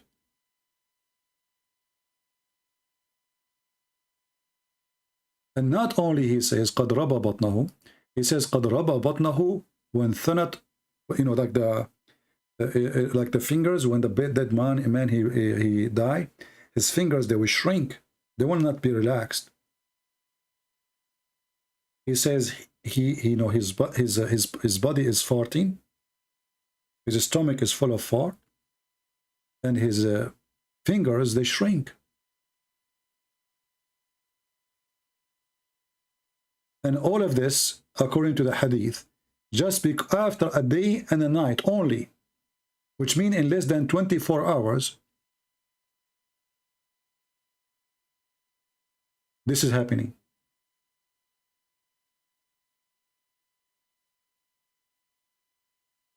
In less than 24 hours.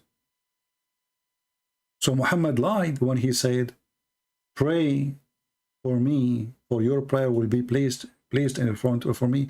And why the prayer will be placed for Muhammad? Is he God? So now he's dead, he's alive? Is he dead or alive? Our friend Muhammad, we made a video just 2 days ago about the mental illness of Allah and the mental illness of Muhammad. Because the mental illness of Allah is the mental illness of Muhammad. This man, he thinks he is the greatest in everything. So pray, your prayer will be placed in front of me. Who are you? Aren't you just a human being like everybody? No, he's not. The prayer of every Muslim will come to Muhammad, yet he is dead. Are you dead or alive? And how you can review the prayer? And what is the point that your body will not be consumed, but what does this have to do with your prayer placed into you? It's a words. It's a request of a believer. A request should go to God, not to Muhammad. This is why you see this ill person, he promised the followers, you know, when Khadija, she was dying, he said to Khadija, send my greeting to my wives. Khadija, she was shocked. She said, did you marry other women beside me? Muhammad will never dare to decide. He's making fun of her. She's dying now. She is the rich woman. Soon, in an hour or two, he will take all their money. He said, no, but Allah, he promised me to marry the mother of Jesus. Look how filthy he is. And the wife of the Pharaoh. And the sister of Moses. Every famous woman is going to be in the bed of Muhammad. Even the one who passed long time ago, for he is sick. Filthy. Mental illness. He thinks he is God. He thinks everything exists for him. And actually the hadith is so clear. He says that Allah told Muhammad that if not you, Muhammad, nothing is created. If not you, Muhammad. And I repeat, this is not me saying that. Muhammad, he claimed. If not you.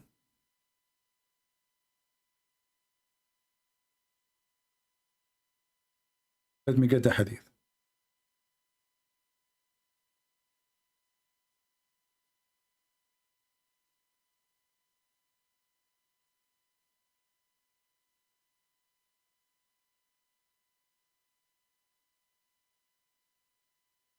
If not you, Muhammad, I created nothing.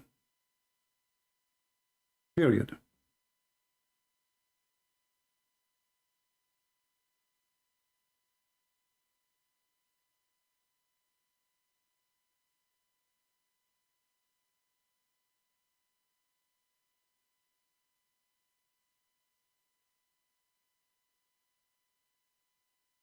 Were it not for you, I would not have created the creation. Let me give the link for everybody so you can read with me.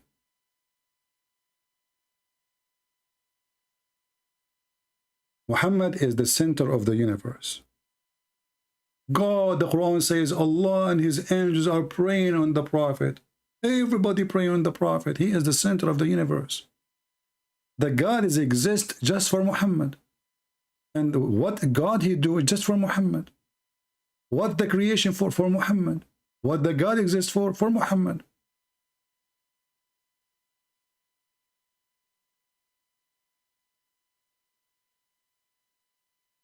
If not you, I would not have created the creation. What kind of cult this cult is? Muhammad is trying to copy the Bible. Everything created for him and by him. That is Jesus. That is Jesus.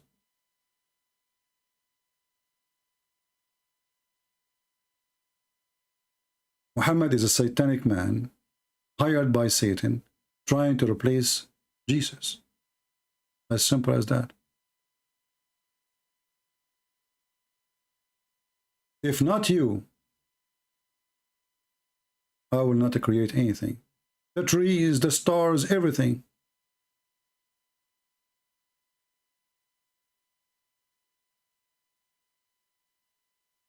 And this is another website too.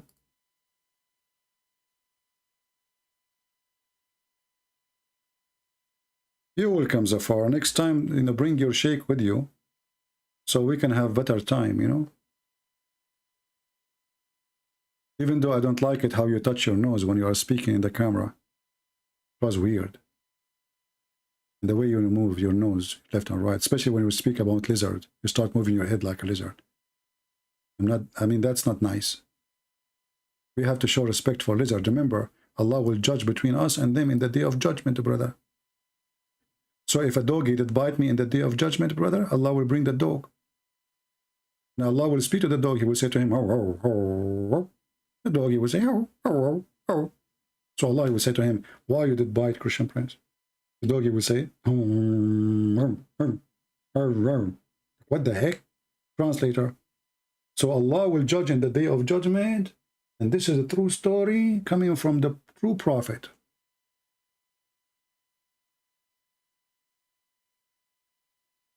And two goats, they fight together, and one of them cause abortion to the other goat.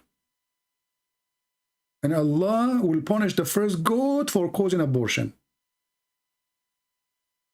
This is the God who ordered rape, killing, stealing, and now he is judging between goats. Look like Allah have a lot of time in his hand. He is not busy at all. He will spend how many thousand million years as judging between all the goats in the world. He will judge between them, mosquitoes, cats, rats. I killed a cockroach yesterday. Is that okay, brother? Did I kill an innocent person? Because he was innocent, by the way. He did nothing to me. Unbelievable. What a stupid religion. I want to say thank you, guys, for being here. Don't forget to the source that Muhammad written in the pillars of the throne. It's in front of you, the website we are showing. Search for this Hadith Lawlaka. Hadith Lawlaka. Search for it. The admin posted the link for you already. You will find it says here that the name of Muhammad, when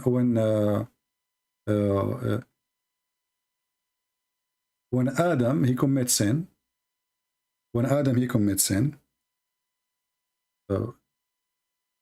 he asked Allah forgiveness.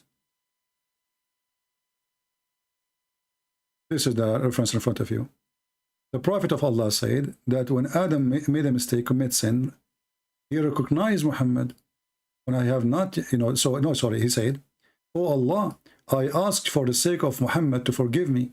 Allah said, "Oh, Adam, how do you recognize Muhammad when I have not yet created him?" Adam said, "Oh Allah, when you created me, Allah, and blew into me Allah's spirit, I lifted my head and I saw written on Allah Arsh, which means the throne, La ilaha illallah Muhammad al-Batat Allah.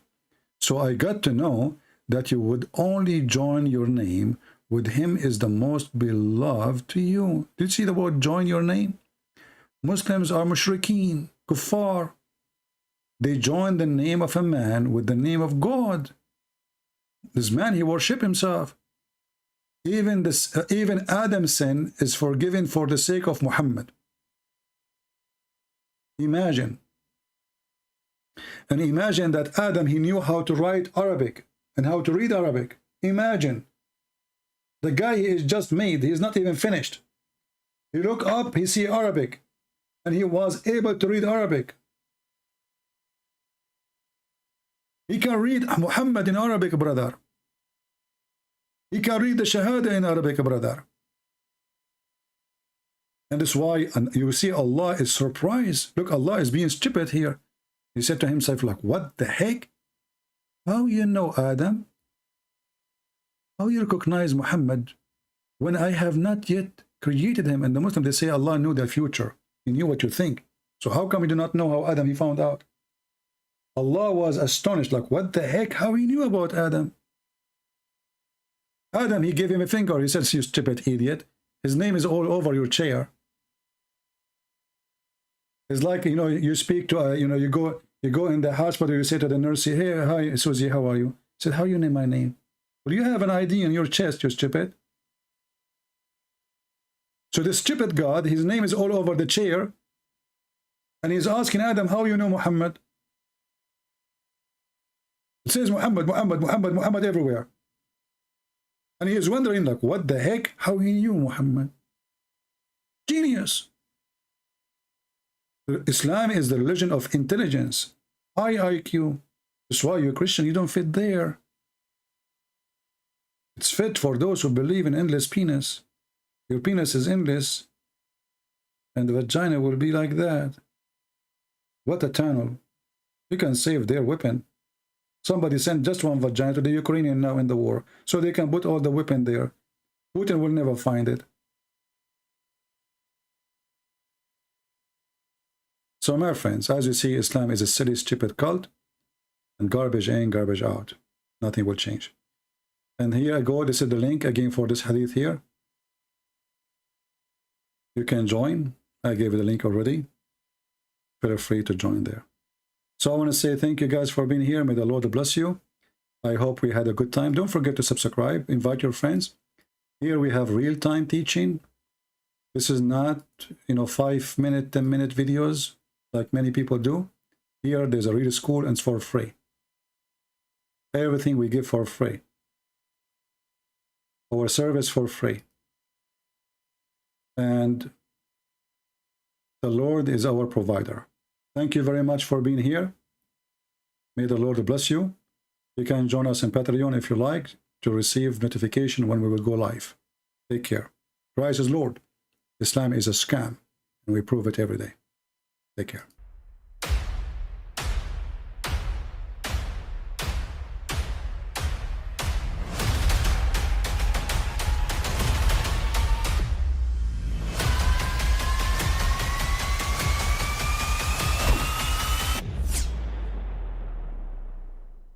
But I mean, again, he doesn't know who Gabriel is, right? Because he didn't come from an Abrahamic faith. The people of Mecca were pagan. Quran is mentioned, if this book was from other than God, they would have found in it many contradictions. If a book is without contradictions, that has no bearing on whether it comes from God or not. I've had phone books that are inerrant, but I certainly don't think God gave them. That we believe without understanding. The brother asked a very important question, that most of the scholars say that listening to music, watching movies, and most of the television programs, they're haram. So how can we have fun? Let me tell you, brother, at the outset, that having fun is permitted in Islam as long as the fun is halal fun. That the standard narrative has holes in it. The Prophet tells us because Satan or the devil sleeps over our nostrils. Those who oversleep and not pray Fajr on time, Satan urinates in their ears. I really do think Jesus was crucified and that he really was dead and buried. He thought that he was a son of God in the sense that he was specially chosen by God. I think Jesus really did think he was going to be the Messiah, the future king of Israel. I mean, that is, after all, why they crucified him.